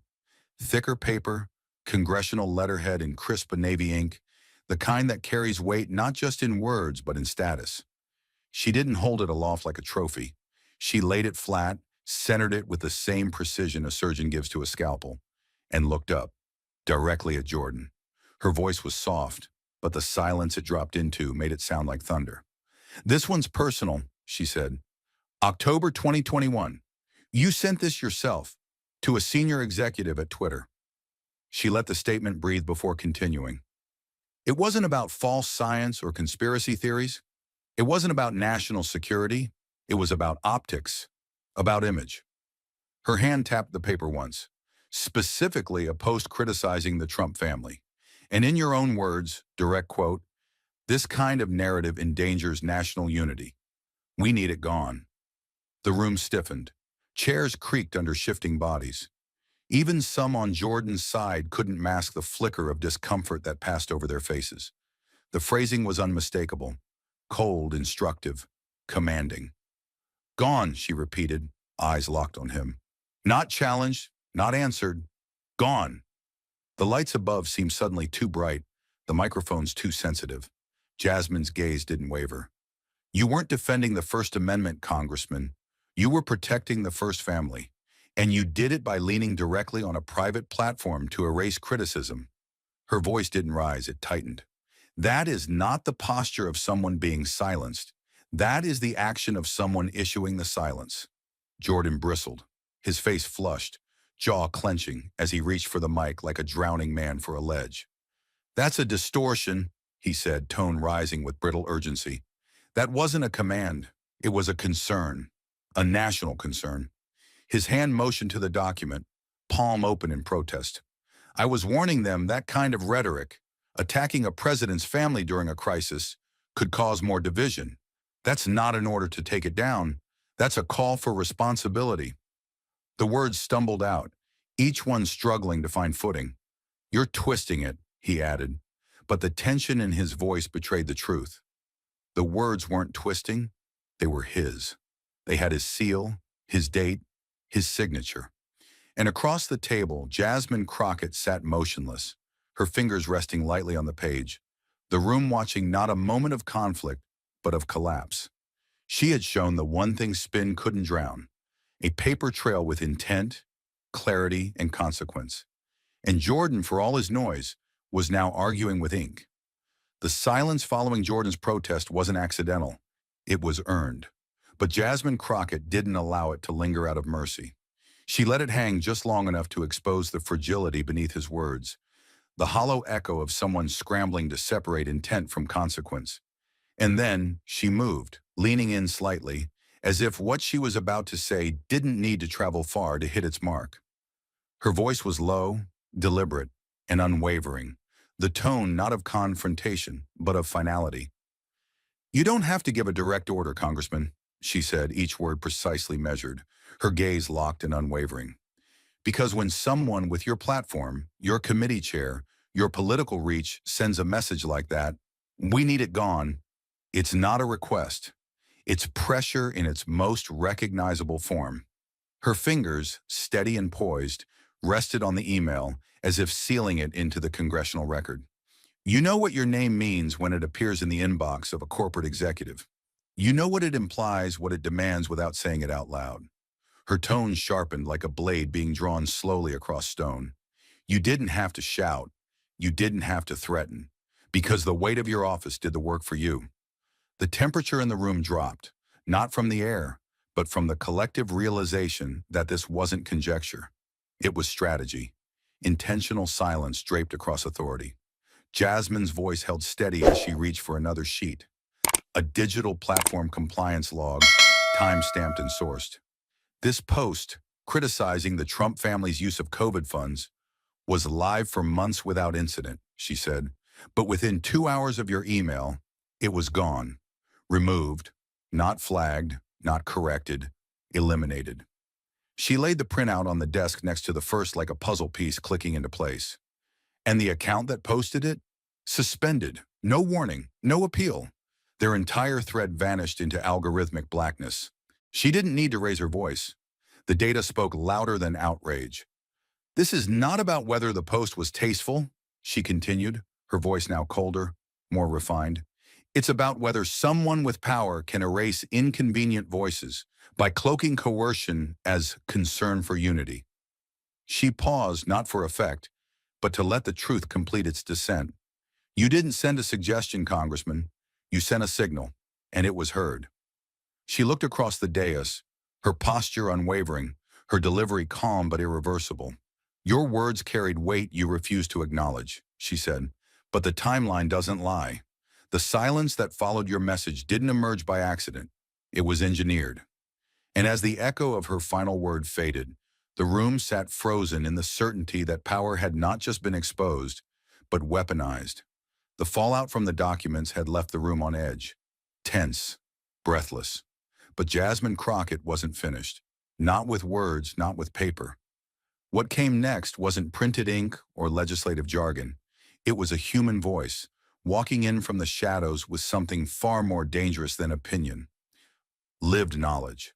The door at the side of the chamber clicked open, and all eyes turned. A man in a charcoal suit, no tie, shoulders squared with quiet defiance, stepped forward. There was no press release, no preamble, just a nameplate set before him by an aide. Evan Marlowe, former director of Election Integrity Response, Twitter. The name sent a visible stir through the Republican side of the committee. Cameras whirred to refocus. Marlowe adjusted the microphone and looked toward the chair for a nod. He received it. Then, with a voice that didn't shake but held the gravity of someone who had carried this weight for too long, he spoke. For 3 years, I was responsible for leading Twitter's internal misinformation mitigation, especially during the 2020 and 2022 election cycles. I worked with representatives from both parties, most of them transparent and professional. He let that sentence breathe before delivering the one that broke the air in half. But no elected official reached out more often, more indirectly, and with more implicit demands than Congressman Jim Jordan. The room stilled, not with surprise, but with the chilling certainty of something long suspected finally spoken aloud. Marlowe reached into his briefcase and produced a sealed folder. He slid it across the table with surgical precision. Inside, he said, are screenshots of direct communications, emails from unofficial addresses, signal messages that were never logged through official oversight channels, and internal logs noting his repeated attempts to influence our moderation queue. He opened the folder and withdrew the top page, a high-resolution screenshot. In the corner, the sender ID, JJ. The message, you need to kill this thread before it spirals. Eyes are on it already. Time-stamped precisely 41 minutes before the flag post was removed. Marlowe continued, his tone steady but merciless. This wasn't a one-time thing. We saw a pattern, strategic nudges couched as suggestions, loaded phrases like, quiet this down, or flag it higher up the chain. Always vague, always deniable, but always effective. He lifted another sheet, another signal capture. Too much heat on this one. Quiet it down. Same cadence, same pressure, same outcome. Content removed, account throttled, no trace of public process.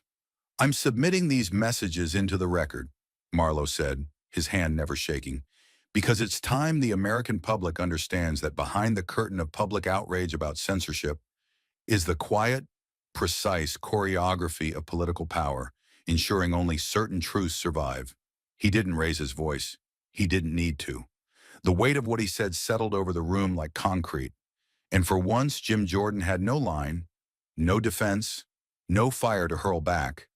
Only the slow realization that the narrative he'd built was now collapsing under the proof of his own fingerprints. The moment felt like a courtroom on the verge of eruption, but Jasmine Crockett wasn't in a rush. She knew the sharpest blows don't land in chaos, they land in silence. The screen behind her glowed with the unmistakable image of a signal conversation. High resolution, unedited, and authenticated by a digital chain of custody that had just been submitted into the congressional record. Jasmine didn't glance at the audience. Her eyes were fixed on the words, ugly in their brevity, damning in their precision. In the upper left corner, the initials were all that was needed, JJ. The timestamp, November 2nd, 2022, 9:41 p.m. The message, can we just nuke these threads? It's bad timing. Not a request for clarification, not a call for facts. A command, dressed in casual language, but no less weaponized. Crockett's fingers curled lightly around the page as she read it aloud, her voice even, each syllable delivered like a scalpel tracing a scar. Can we just nuke these threads? It's bad timing. The room tensed, a low rustle of shifting bodies responding to something too blunt to misinterpret. She lowered the page and turned toward Jordan. Not rushing, not gloating. Her tone was composed, cool and surgical, like someone done asking questions and ready to deliver a diagnosis. So this is what it looks like, she said softly.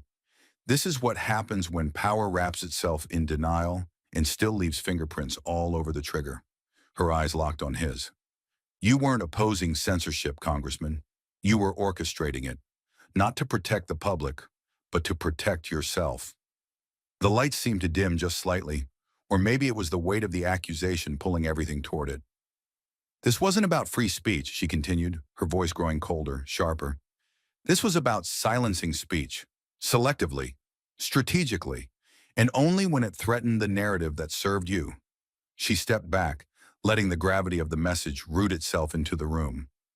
You didn't just want to control what was seen, she added, quieter now but no less cutting. You wanted to decide when truth was too inconvenient to survive. Behind her, the signal message still burned on the screen, its 9 words glowing like a confession etched in glass. And across from her, Jim Jordan sat motionless, stripped of plausible denial, face caught between defiance and exposure. Because no matter what he said next, the room had already seen what mattered.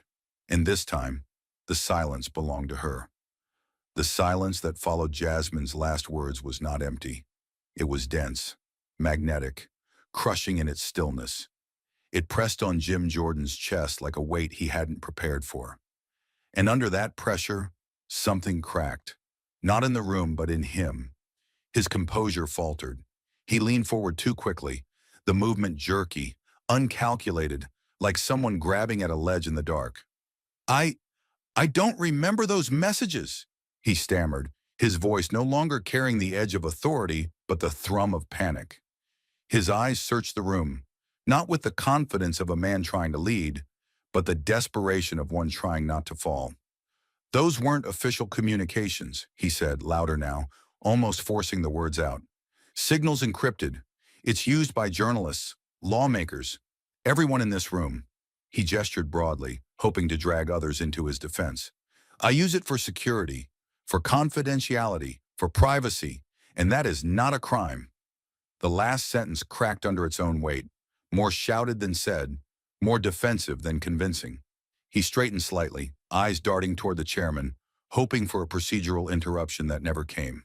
We all have a right to protect our conversations, he continued, trying to steady his voice. But each word came out thinner, more strained. Privacy is foundational to democracy, isn't it? He reached for principle now, hoping to wrap himself in its fabric before the truth finished stripping him bare. But the tremor in his tone betrayed him. This wasn't about principle. It was about exposure. Jasmine Crockett didn't blink. She let the echo of his words dissolve into the walls. Then she moved, not quickly but deliberately, her gaze fixed on him like a surgeon preparing for the final incision. Her voice was cold, precise, and unshakably clear. Privacy, she said, her tone low enough to make the entire room lean in. You're hiding behind privacy now? She let the accusation hang for half a second, just enough to cut through the fog of his deflection. Privacy? To what end, Congressman? To protect national security? Or to hide the truth you tried to erase? Each word struck with surgical weight, not shouting over him, but slicing beneath him, exposing what he hoped would remain in shadow. She didn't need a second question. She didn't need to raise her voice. Because in that moment, the room understood something fundamental. Jim Jordan hadn't just used encrypted messages to protect communication. He had used them to conceal intent. And now that intent was no longer encrypted. It was in full view, and Jasmine Crockett was holding the key. The silence was now no longer just heavy. It was personal. And Jasmine Crockett was about to show the room why it had to be. She reached into her folder once more, Not for a policy document, not for a screenshot, but for something far more intimate, far more devastating. The weight of what she held wasn't measured in legal arguments or digital footprints. It was measured in heartbeats. She took a breath, slower than before, like someone bracing for emotional impact. Then she looked up, her voice dropping into something quieter and heavier. "This," she said, lifting a page printed on the standard letterhead, "is an email sent to this very committee. It came from an emergency room physician in Dallas, and it's not theoretical. It's not abstract. It's what happens when the consequences of what we say leave this room and end up in the trauma bay." The room held still.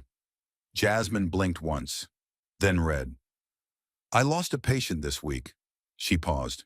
Her voice tightened, not with anger, but something worse, sorrow wrapped in restraint. A man in his early 40s, no comorbidities. He refused the vaccine because he believed a video circulating online, a clip shared and amplified by Congressman Jim Jordan. A murmur rippled through the crowd, but Jasmine didn't raise her voice. She stayed steady, steadier than she had any right to be. "The email goes on," she said, glancing down briefly to anchor herself. "By the time he came in, his lungs were already gone.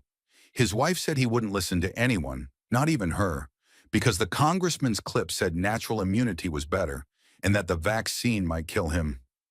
She stopped again, this time visibly, her throat locked, her jaw set. The grief in the doctor's words was now hers. "They couldn't intubate him fast enough," she said. "He coded, right there, in front of his wife, in front of his daughter."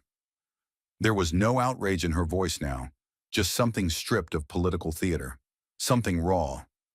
Jasmine looked up again, this time slower, as if forcing herself to hold eye contact through the ache.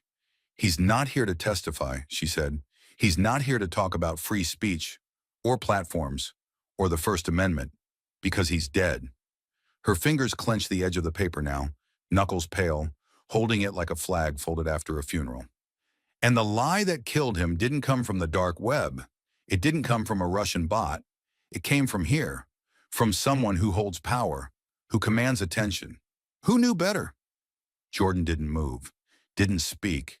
His mouth was half open, but the words, if they existed, were buried beneath something thicker than denial.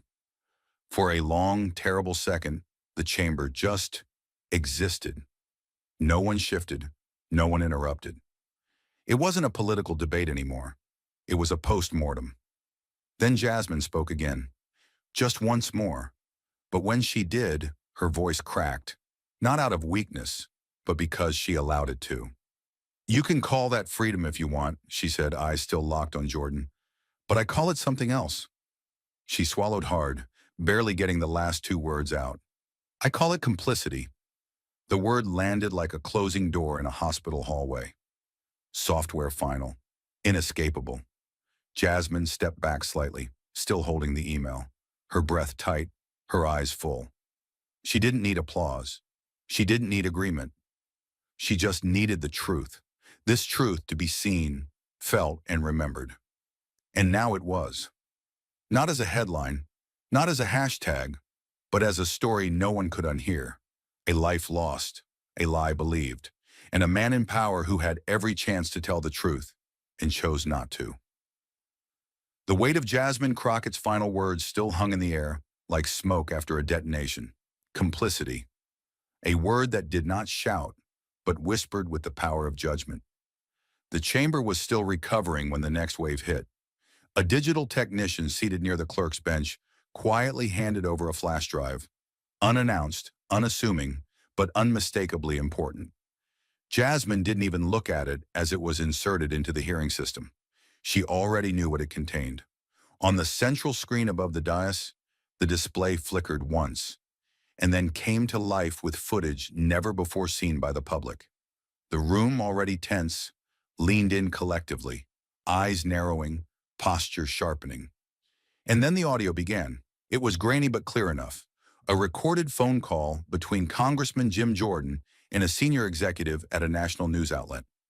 The whistleblower, a former communications analyst within the media conglomerate, had released the clip under the protection of anonymity, But the voice in the audio? Unmistakably Jordan's. "I understand journalistic independence," the voice began, calm, measured, but beneath it, an unmistakable current of threat. "But this piece you're airing, the timing is wrong." There was a pause, a shuffle of paper, a distant exhale from the other end of the call. Then came the line that sent the oxygen from the chamber like a sudden vacuum. "This isn't the time to stir up doubt in our base." The room froze. The screens locked on Jordan's profile as the audio continued to roll, damning in its clarity. "We're months away from a crucial midterm. We can't afford fractures right now. I'm asking you to reconsider how hard you push this story. Maybe let it cool. Run something else in its place. Something unifying." Another pause, then, "This isn't suppression. It's strategy." The screen froze on the timestamp, October 3rd, 2022, 8:27 p.m., before cutting to black, and then the room detonated. Lawmakers on both sides erupted into noise. Shouts, gasps, overlapping accusations hurled across the dais like shrapnel. Reporters scrambled for their phones, heads turned in every direction. Microphones began to short from the sheer audio overload. The chairman of the committee slammed his gavel repeatedly. "Order! Order in this chamber," he barked. "We will have order." But the gavel was no match for what had just been played. Jordan, meanwhile, remained frozen, caught in a stillness not of discipline, but of disbelief. He hadn't known it had been recorded. That much was evident. Jasmine didn't speak yet. She waited, watching, like someone watching a building lean too far before the collapse. When the room finally began to settle into a strained, brittle quiet, she stood, not slowly, but with precision. Not for theater, for truth. Her voice came low, restrained, almost too calm for what had just unfolded. "That wasn't a political operative. That wasn't a party staffer. That was a member of Congress," she said, eyes never leaving Jordan. "And not just any member, a committee chair, a man entrusted with the oversight of our democratic institutions, asking a media outlet to bury an investigation because it might hurt his side." She let that sink, her hands folded in front of her, not in submission, but in restraint. "There are those in this chamber," she continued, "who talk endlessly about free speech, about censorship, about platforms that are too powerful. But the moment the truth becomes inconvenient, what do we hear?" She pointed to the screen now, blank. "We hear phrases like, 'This isn't suppression, it's strategy.'" She scoffed, not for effect, but because there was simply no other response. "What's next, Congressman? Are facts only patriotic when they serve your messaging?" Jordan opened his mouth, but there were no words waiting.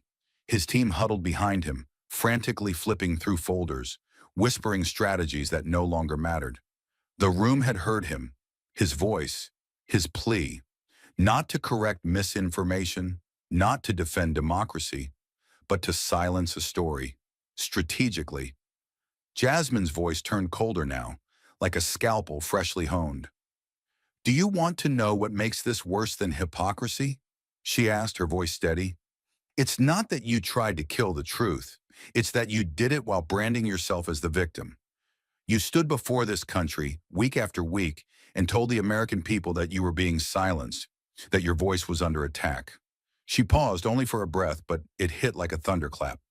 "But all along, you were the one making the calls, giving the signals, pulling the strings." The room was so still now, it was as if everyone feared that even breathing too loud would break something sacred. The gravity of what had been exposed hung in the air, not like a scandal, but like a confession carved into stone. Jasmine folded her hands again and looked around.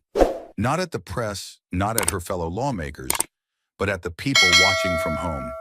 "We can survive being wrong," she said. "What we cannot survive is power being used to bury the facts before the people even get to see them." She looked back at Jordan, eyes hard, voice quiet but sharpened to the bone. "So no, Congressman, you weren't protecting the country. You weren't guarding national unity. You were protecting yourself from scrutiny, from accountability, from the truth." She nodded toward the blank screen, where just moments earlier his voice had played for the world to hear. "And now that truth is no longer yours to control." Jordan remained still, lips parted but silent, as if his body hadn't yet caught up to the fact that something irreversible had just happened. Around him, allies shifted in their chairs, unsure whether to defend, retreat, or simply disappear. But Jasmine Crockett didn't wait for them to decide. Her message had been delivered, not shouted, not spun, just spoken, clearly, powerfully, and with the full force of evidence behind it. And this time, the silence that followed wasn't tension, it was consequence. The recording had ended, but the silence it left behind was louder than any gavel. The weight of what had just played still gripped the hearing room like a steel vice. Every breath seemed measured, every glance sharpened, with the awareness that something irreversible had just shifted. Jasmine Crockett remained standing, motionless, eyes never breaking from Jim Jordan, whose face was a storm of color and contradiction. He was no longer leaning forward in command, no longer guiding the narrative. He was cornered by his own voice, his own language, his own intent. And Jasmine wasn't finished. She took one slow step forward, not for effect, but for control. Her voice came low, deliberate, not raised, not strained, but with the kind of gravity that drops into a room and pulls everything into its orbit. True freedom, she began, does not require secrecy. Her tone didn't accuse, it revealed. It does not demand back channels, encrypted chats, or off-the-record phone calls to suppress the public's right to know. She looked slowly around the room, sweeping across faces both startled and stilled. Real liberty doesn't flinch under scrutiny. It doesn't vanish under timestamps or hide behind bad timing. It doesn't erase narratives. It survives them. Then she turned back to Jordan, this time with no folder in hand, no document between them, just truth, undeniable, unfolding. "You claim to be the champion of free speech," she said, voice razor steady, "but the only speech you seem to fight for is your own." She took another step, eyes never leaving his. "And the moment that speech stops serving you, when the truth doesn't tilt in your direction, you don't protect discourse. You bury it." A pause, waited, controlled. "You're not here because you were silenced," she added, quieter now. "You're here because for the first time, the silence didn't work." Jordan blinked, but his mouth didn't move. The blood had risen to his cheeks, a deep, pulsing flush that crept toward his temples. The cameras caught it in crystal clarity, a moment of power exposed to the light. Jasmine stood straight again, her next words delivered with a calm that could split stone. "You don't oppose censorship, Congressman. You fear it when it stops working for you." The sentence struck like a final nail driven with bare hands. No theatrics, just the sound of truth reverberating against power.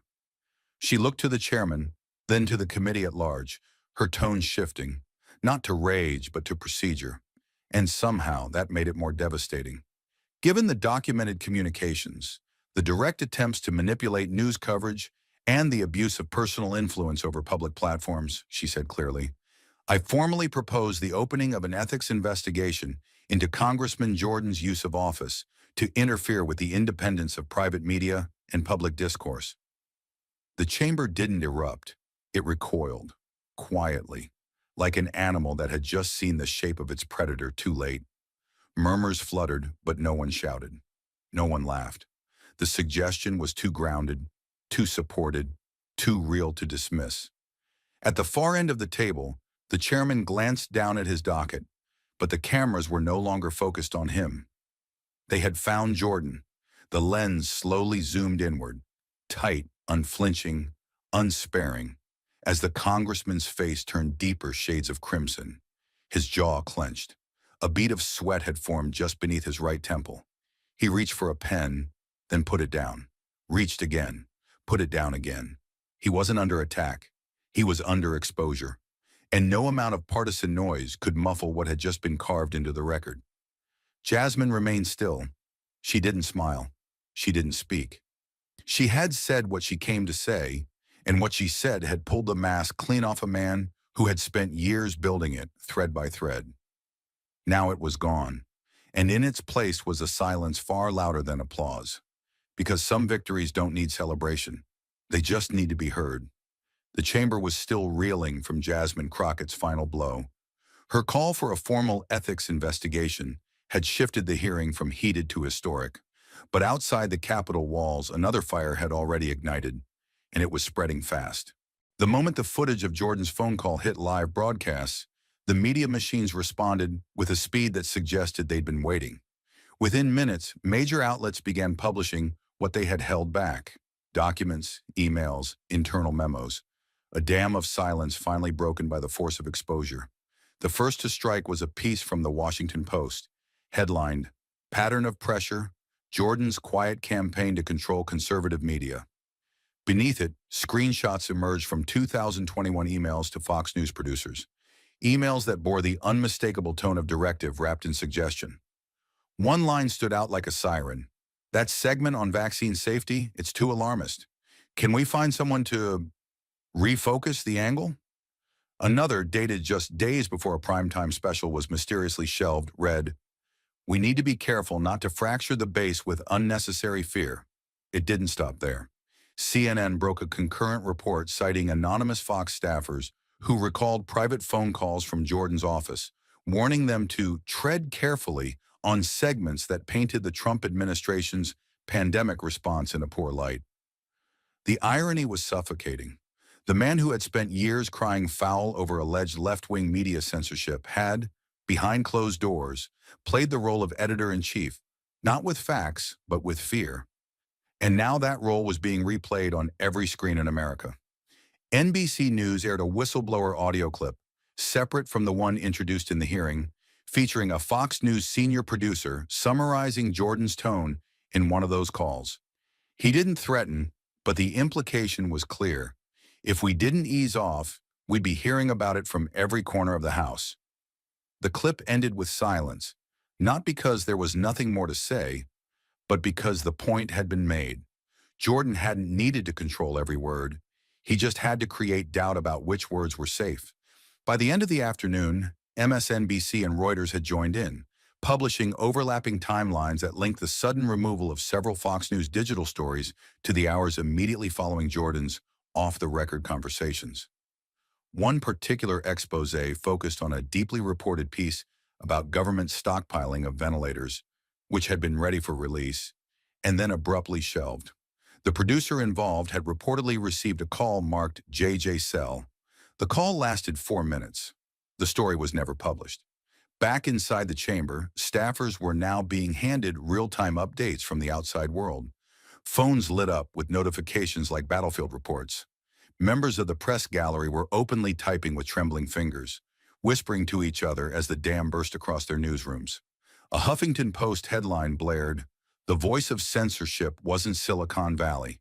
It was the halls of Congress." The Atlantic followed suit with a biting editorial, "Jim Jordan and the myth of the muzzled right." What made the revelations even more incendiary wasn't just what Jordan had done, it was what he claimed to stand against. He had made himself the poster child for speech under siege, the martyr of algorithmic oppression. But what now emerged was a man who had moved like a ghost through networks of influence, whispering not to protect discourse, but to steer it. And Jasmine Crockett? She didn't move. She didn't gloat. She didn't need to. The outside world had taken up where she left off. The press had seen enough. The country had heard enough. And Jordan, still seated, hands clenched into the edge of the table, face red not with rage but with realization, was now the subject of something he couldn't shift, spin, or silence. He had lost control of the narrative, not because someone took it from him, but because the truth no longer needed permission to speak. And outside the hearing, the world was finally listening. The headlines were still spreading like wildfire, each new leak confirming what Jasmine Crockett had laid bare under oath. But even as the room reeled from the exposure of Jordan's back-channel influence over Fox News, another witness stepped forward, quietly but with a presence that sent a new kind of chill through the room. The committee clerk called the next name without flair: Daniel Reyes, former Content Strategy Liaison, YouTube Trust and Safety Division. He wore no suit, no tie, just a simple gray shirt, sleeves rolled, and eyes that had clearly watched far more than he was ever meant to speak of. As he approached the table, The sound of typing in the press gallery slowed, as if even the reporters sensed that something deeper was coming. Reyes took his seat, adjusted the mic with calm fingers, and looked up at the committee, not to grandstand, but to unburden. "I'm not here to make headlines," he began. "I'm here because I saw a pattern, a deliberate pattern." The chamber, already thick with tension, seemed to contract. He placed a slim stack of documents beside him, internal logs, flagged requests, archived communication chains. Between late 2020 and early 2023, our team received multiple informal inquiries from congressional offices, most of them vague, most of them non-binding. But one office in particular stood out because their timing was always exact. He paused, then said it clearly. Congressman Jim Jordan's team. Jasmine Crockett, still seated at the far end, didn't move. She didn't need to. The witness was painting the next stroke of a picture she had already begun. Reyes continued, voice steadier now, louder. "We called it the sweep because every time there was a major hearing involving Congressman Jordan, whether he was testifying, chairing, or simply in the spotlight, we'd get a back-channel request about content visibility." A gasp stirred from somewhere near the back row, but Reyes pressed forward, unshaken. Never official, never direct, but always targeted, always urgent. He flipped open one document, an internal tag summary. A week before his July 2022 Judiciary Committee appearance, we were asked to review several problematic uploads related to Jordan's early pandemic interviews. The list included videos that questioned his consistency on vaccine data, his shifting stance on mail-in ballots, and one clip of a former aide alleging he reversed his position on tech regulation. Reyes tapped the page. 3 days later, all but one had been manually reviewed, and 2 were downgraded in visibility. He looked up again, this time straight at the panel. None of the videos violated policy. None contained misinformation by our standards. But the pressure was real. The intent was real. He took a breath. He didn't just want the spotlight. He wanted the stage cleared before he stepped onto it. The power of that statement was immediate, not just because of what it said, but because of who was saying it. An insider, not a partisan, not a politician. Just someone who had been there when the curtain was pulled. Reyes leaned forward now, as if carrying something heavier than evidence. Memory. In the final message I saw, a Jordan staffer wrote, quote, "Let's make sure nothing inflammatory clouds the narrative this week. We're setting tone." He paused, then added, "I didn't realize elected officials were supposed to set tone by deleting the record." A hush fell again, this time not out of shock, but out of comprehension. Jordan wasn't just shaping the conversation. He had been scrubbing the terrain before it even began. And now every moment he had claimed victimhood, every televised cry about being canceled or shadow banned, cracked under the weight of what Reyes had just laid down. Reyes turned the final page and looked directly at Chairman Hudson, his voice neither angry nor afraid. This wasn't about freedom of speech. It was about freedom from scrutiny. The camera panned to Crockett for a brief second, but it was enough. Her expression didn't show victory. It showed something colder. Validation. Not a triumph born from conflict, but the clarity of a truth that had finally found its witness. As the room descended into uneasy silence, Reyes carefully stacked his documents and slid them forward. They didn't fall with a slam. They landed like a gavel. The committee was no longer questioning big tech. It was questioning Jim Jordan. The air outside the Capitol had changed. Hours after the hearing's explosive close, as dusk settled like a bruise over Washington, the first headlines began to thunder. "Jordan's war on truth backfires," blared the New York Times. "Leaked emails reveal double standard on censorship," declared CNN. But it wasn't just the usual outlets. Even conservative giants like the Daily Wire were no longer standing guard. Their language softened, their tone uncertain. Representative Jordan's stance faces scrutiny after hearing firestorm. Clips from the hearing had already gone viral. On TikTok, millions watched Jasmine Crockett, poised like a slow-moving firestorm, drop the damning signal messages. On YouTube, the moment she read aloud the email, "This narrative endangers national unity. We need it gone," hit trending #1 within hours. But more than the quotes, it was the silence that haunted viewers. The cut to Jordan's face, pale and drawn. The flicker in his eyes as Crockett pressed. You don't oppose censorship. You fear losing control over who gets to wield it. The backlash didn't wait. Civil liberties groups, once praising Jordan for defending speech, began issuing cautious statements. The ACLU, in a midnight press release, wrote, "Free speech demands consistency. Selective enforcement is not freedom, it's manipulation." Hashtags flipped in real time. Free speech warrior morphed into selective speech. Then came the meme tsunami. Jordan's face next to a loading bar labeled Integrity 6%, or a screenshot of his quote about digital dictatorships overlaid with his own emails asking to nuke threads. But the knockout came from within. An anonymous staffer from the House Judiciary Committee, previously loyal to Jordan, leaked a series of internal communications.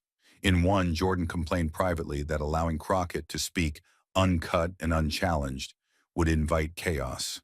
In another, dated just 3 weeks before the hearing, he wrote, "Get someone to flag her background. Anything she ever said about vaccine mandates, race, anything.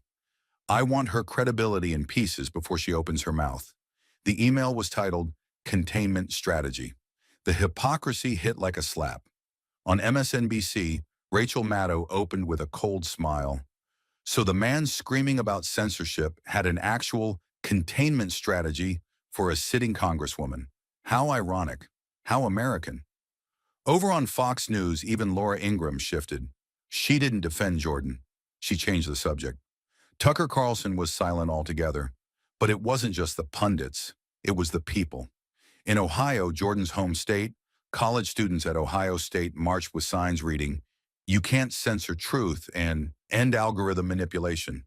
Start with Congress." Local radio stations played Crockett's voice on loop. A bar in Columbus renamed one of its drinks the Jasmine Slammer. Even conservative-leaning constituents began to voice unease. A Vietnam vet called into a local station and said, "Look, I voted for Jordan, but if the man can't tell the difference between protecting speech and rigging it, maybe he shouldn't be anywhere near a gavel." Meanwhile, Jasmine Crockett held no press conference. She didn't need to. Her closing line had done more damage than 1,000 op-eds. Freedom that needs to hide is not freedom. It's fear in a costume. Within 48 hours, the House Ethics Committee received over 3,000 formal complaints requesting an inquiry into Jordan's influence on media platforms. A former member of YouTube's public policy team testified anonymously to The Guardian. "Before every high-profile hearing, we got pressure to delist anything critical of Jordan. Not directly, but it was always clear what was expected. They used buzzwords like election climate and timing sensitivity. But it was control. Always control." The dominoes fell faster than expected. Fox News producers released an internal memo showing that a scheduled segment investigating pharmaceutical lobbying and its ties to Jordan's donors had been pulled last minute, allegedly after external pressure. The anchor who'd written the piece, now freelance, posted a video. "I was told we can't afford to destabilize the Jordan wing of the party. That's not journalism, that's PR. By week's end, Jim Jordan's brand was no longer Fighter for Liberty. It was King of the Back Channel. Polls showed a 17-point drop in favorability among independent voters. His approval among younger Republicans, aged 18 to 30, plummeted. A viral Reddit post summarized it all with brutal precision. Turns out Jordan doesn't hate censorship. He just hates when it's not aimed at his enemies. At an emergency donor summit in Texas, one of Jordan's top financial backers reportedly slammed a folder shut and said, "You didn't lose because of liberals. You lost because of mirrors." Even fellow Republicans began to distance themselves. Senator Rand Paul issued a cryptic tweet, "Transparency is not a partisan issue. It's the foundation of trust." Others were less subtle. Liz Cheney, long estranged from her party's far right, tweeted a single word with a link to the Signal screenshots, "Exposed." And Jasmine? She remained silent in public, but her silence said more than words. That silence was interpreted as victory. The image that dominated Sunday morning shows wasn't Jordan pounding a table. It was Jasmine Crockett, holding up a blood-red folder, eyes locked on her opponent, as if staring not at a man, but at a system, a system cracking. In classrooms, students debated the limits of freedom. In newsrooms, editors recalibrated their definitions of bias. And in living rooms across America, ordinary citizens who'd once dismissed the hearing as just another partisan spat now asked the question Jasmine had posed so quietly, so fatally. Do you want to protect freedom, or just your version of the lie? And yet, in that silence after the final accusation, something deeper than scandal began to take root. A national realization that this wasn't just about one man, but about what the country was willing to accept in the name of convenience. In the days that followed, the headlines blared and the hashtags surged. But beneath the noise, something quieter and more lasting took shape. For the first time in years, Americans weren't just arguing about censorship. They were questioning their own assumptions about it. Free speech, a phrase that had once united, now revealed its fractures. Crockett's voice had cut through the noise like a scalpel, exposing not just Jordan's hypocrisy, but a system that had made selective truth a political currency. And as citizens watched the replay, frame by frame, they didn't just see one man squirm. They saw a reflection of how easily power twists the very ideals it claims to protect. In classrooms and courtrooms, coffee shops and congressional offices, the fallout took shape, not with outrage, but with introspection. Parents talked to their kids about algorithms. Editors reviewed old stories. Activists began tracing the digital footprints of deleted posts, trying to understand just how deep the manipulation ran. This wasn't just about Twitter or Signal. It was about control, about who gets to shape the narrative before it even reaches the public eye. And suddenly, the illusion cracked. People stopped assuming that more voices meant more truth, because now they had seen how one well-placed email, one quiet phone call, one veiled suggestion could silence thousands. For Jasmine Crockett, the moment was more than vindication. It was a warning shot. She hadn't walked into that hearing to destroy a man. She had walked in to defend an idea. The idea that truth, even when messy, even when inconvenient, must never answer to political comfort. And that courage was not loudness, it was persistence. She stood in that room, unwavering, not because she relished the fight, but because she understood the cost of losing it. Her line, "You're not afraid of censorship. You're afraid when it stops protecting you," didn't just sting, it echoed. It challenged everyone listening to ask, when do I stay silent, and why? The lesson landed not in Capitol Hill press briefings, but in everyday conversations. A young teacher in Ohio re-added a banned article to his curriculum. A tech worker in Seattle leaked moderation memos to the press. A small-town librarian refused to pull a book on digital propaganda, citing Crockett's hearing as precedent. The ripple wasn't loud, but it was relentless. Because once you see the strings, you can't unsee the puppet show. And America had just watched the curtain pulled back by a woman who refused to blink. What made it unforgettable was the absence of theatrics. Crockett didn't yell. She didn't storm out. She wielded truth like a blade honed by restraint. And when she said, "Real freedom doesn't need to hide a single line," it wasn't a slogan. It was a challenge. To Jordan, yes, but also to every person who ever whispered about integrity but went quiet when it was no longer useful. The final blow wasn't the leaked emails or the hidden video.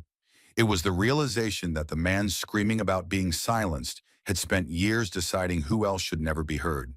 He had wrapped censorship in patriotism. He had blurred influence with intimidation. And the public, once fooled, now watched with eyes wide open. Because in the end, this wasn't a story about a hearing. It was a story about a nation deciding what kind of speech it truly values. The kind that flatters, or the kind that dares. And Jasmine Crockett? She didn't just survive the moment. She redefined it. Thank you for watching until this moment and for standing with us on this journey for justice. Your support means everything. Like, subscribe, and turn on notifications so you never miss what's next. And we'd love to hear your thoughts. Leave a comment below and let us know what moved you most in this story. Together, our voices make a difference.